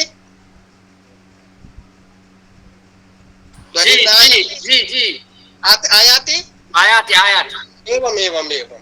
तो पुराणाकाश जो है वह इंद्राकाश के रूप में उपस्थित है, इसमें भी वेदों का अधिष्ठान है। और भूताकाश जो शब्द गुण के रूप में उपस्थापित है, ये भी वेदों का अधिष्ठान है। इस ब्रह्माकाश में अनंत वेद है। दूसरे पुराणाकाश जो इंद्राकाश है, इसमें दिव्य वेद है। ये दोनों ही वेद अपौरुषेय है आचार्य की दृष्टि में। और तीसरा जो भूताकाश है, इसमें वांग्मय वेद है। यह वांग्मय वेद गायत्री के द्वारा उपस्थापित वेद हैं, इन्हें आचार्य ने पौरुषेय कहा है। तो जो अपौरुषेयता और पौरुषेयता की बात जो विरुद्ध भाषित होती है, उसको आचार्य ने यहाँ समन्वित किया है कि जो नित्य विज्ञान में अधिष्ठित वेद हैं वो अनंत है, वो परम व्योम में स्थित है। उनमें से ही दूसरी श्रेणी में जो देवताओं, अमृत योनि देवताओं के मूल जो शब्द ब्रह्म रूप वेद हैं, वो पुराणाकाश में स्थित है। और तीसरे जो लोक के अर्थों को उपस्थापित करने वाले शब्द ब्रह्ममय वेद हैं, वो भूताकाश में स्थित होकर के भाषित हो रहे हैं। ये तीनों ही आकाश अंतरीकृत होकर के भाषित हो रहे हैं। यहाँ उदाहरण दिया है आचार्य ने कि जैसे शरीर के अंदर में शरीराकाश, हृदयाकाश और दहराकाश, तीन आकाशों की बात कही गई है। शरीराकाश शरीरावच्छिन्न आकाश है, हृदयाकाश हृदयावच्छिन्न आकाश है, और दहराकाश उस हृदयाकाश का अंतर्भूत एक महाकाश है। तीनों परस्पर अंतरीभूत होकर के भाषित होते हैं। ऐसे ही यह तीनों आकाश, भूताकाश पुराणाकाश में अंतर्हित है और पुराणाकाश परम व्योम में अंतर्हित होकर के भाषित होता है। अतः ये जिज्ञासा समाप्त हो जाती है कि इस आकाश में भेद कैसे, तो भेद है, उस भेद को अंतर रहस्य के रूप में हमें स्वीकार करना चाहिए। तो जैसे अध्यात्म में ये तीन आकाश एक होते हैं, वैसे अधिदैवत में भी ये तीन आकाश एक होते हैं। आचार्य ने कहा अविनाभूताः परस्परेण अमी आकाशाश्च वेदाश्च। ये आकाश और वेद परस्पर अविनाभूत होकर के भाषित होते हैं। नान्तरेण आकाशम वेदाः उत्पद्यन्ते, आकाश के बिना वेद उत्पन्न नहीं हो सकते हैं। आकाश विशेषाच्च वेदा विशिष्यन्ते, आकाश विशेष जो अधिष्ठान है उसको लेकर के वो वेद विशिष्ट होते हैं। परमे व्योमनि ब्रह्मणि आत्मनो महिमा आकाशे अनंतो वेदः सच अनंतेन युक्तः तत्र इयत्ता नास्ति। इंद्राकाशे पुराणाकाशे यत्र अधिष्ठाता इंद्रा अस्ति तत्र देवेभ्यः पूर्वाः प्रथमाः ये वेदाः ते दिव्य वेदाः। इन वेदों की अभिव्याप्ति सूर्य से ऊपर की तरफ ही है, अधा नहीं है। और भूताकाश में जो वेद हैं, गायत्री मात्रिक वेद, वह हमारे इस ब्रह्मांड के अधावर्ती स्थिति में उत्पन्न वेद हैं। दो को पौरुषेय कहा और इस जो गायत्री मात्रिक वेद है इसको दो को अपौरुषेय कहा, इसको पौरुषेय कहा। क्यों? क्योंकि यह अधिष्ठाता ब्रह्मा के द्वारा अभिव्यक्त होकर के भाषित होता है। और बुद्धिपूर्वा वाक्य कृतिर वेदा, यह कणाद का सूत्र है जो हम वाक्य का संरचन करते हैं। अगर हमारे अंदर तदर्थ की बुद्धि नहीं तो वाक्य की संरचना हम नहीं कर सकते। अतः बुद्धिपूर्वा वाक्य कृतिर वेदः, इस वैशेषिक के सिद्धांत को सामने रखते हुए आचार्य ने पौरुषेयत्ववाद के को भी सम्यक समन्वित किया है। अब आगे आचार्य कहते हैं अथैषाम त्रिविधानां वैज्ञानिकानां आत्मवेदानां ईश्वर रूप विशेषाणां उपपादकः शब्द ग्रहण विशेषः शब्द ब्रह्ममयम् वेद शास्त्रम्। यह 3 प्रकार के जो ऊपर के वैज्ञानिक वेद कहे गए, यह वेद शब्दमय वांग्मय वेद के द्वारा प्रकाशित होते हैं। अतः यह जो वांग्मय वेद है, यह वस्तुतः सृष्टि के रहस्य का वो सिद्धांत है जो हम अल्पज्ञों के बीच में उपस्थापित करके इस सृष्टि के रहस्य को जानने के लिए उपस्थापित किया गया है।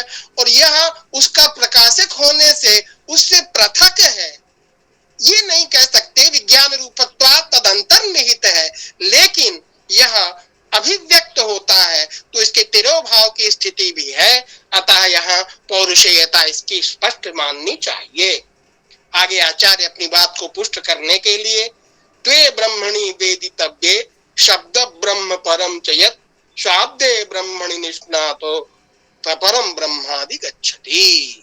ये सिद्धांत जो है मैत्रेयी उपनिषद का बतलाया है कि मैत्रेयी उपनिषद में ब्रह्म की 2 उपस्थिति कही गई है। एक परम ब्रह्म जो चिदात्मा के रूप में है, आनंद जिसका स्वरूप लक्षण है, ज्ञान जिसका स्वरूप लक्षण है, जो अनंत है, अधिष्ठाता है, सर्वाधिष्ठान के रूप में, निर्विशेष के रूप में भाषित होता रहा। और दूसरा उसकी महिमा रूप जो है वो शब्द ब्रह्म, वो भी व्यापक है, स्फोटात्मक शब्द के रूप में व्याप्त है और उसी की ध्वनि रूपता जो है अभिव्यक्ति रूपता को प्राप्त हो रही है। तो शब्द ब्रह्म और पर ब्रह्म अपृथक सत होते हुए दोनों ही ब्रह्म उपस्थित हैं। और शाब्दे ब्रह्मणि निष्णाते परम ब्रह्मादि गच्छति, इस शाब्द ब्रह्म में निष्णात जो व्यक्ति हो जाता है, तम नावेद विन्मनुते तम बृहंतम। श्रुति कहती है जो वेद को नहीं जानता, वेदार्थ तक जिसकी दृष्टि नहीं है, उस बृहत औपनिषद पुरुष को नहीं जान सकता है। तो शब्द ब्रह्म में हमें प्रवेश करने के लिए हमारे आचार्यों की एक परंपरा है। उस परंपरा से हम शब्द ब्रह्म में प्रवेश करके और फिर उस नित्य विज्ञान में प्रवेश करते हैं जो जीवन का परम लक्ष्य है। इसी को आगे कहते हैं तदित्थम एष शाब्दो ग्रंथ विशेषो भवति आत्मशास्त्रम सर्व वेदैश्च सर्वैरामेव वेद्या। यह आत्मशास्त्र है। सखलु अनंत वेदः दिव्य वेदः गायत्री मात्रिक वेदः एतद् वैज्ञानिक वेदत्रयापेक्षया चतुर्थो वेद इति। 3 वैज्ञानिक वेद की अपेक्षा इसको चतुर्थ कहा। अथवा आगे कहते हैं कि इसको 2 रूपों में भी विभक्त कर सकते हैं, वैज्ञानिक वेद और शाब्द वेद।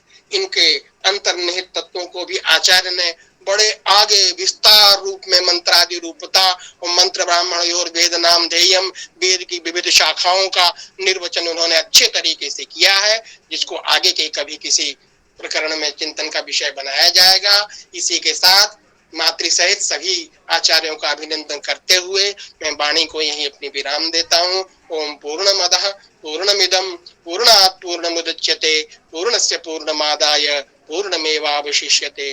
ओम शांति शांति शांति। ओम। बहुत बहुत आभार सर, आपने इतने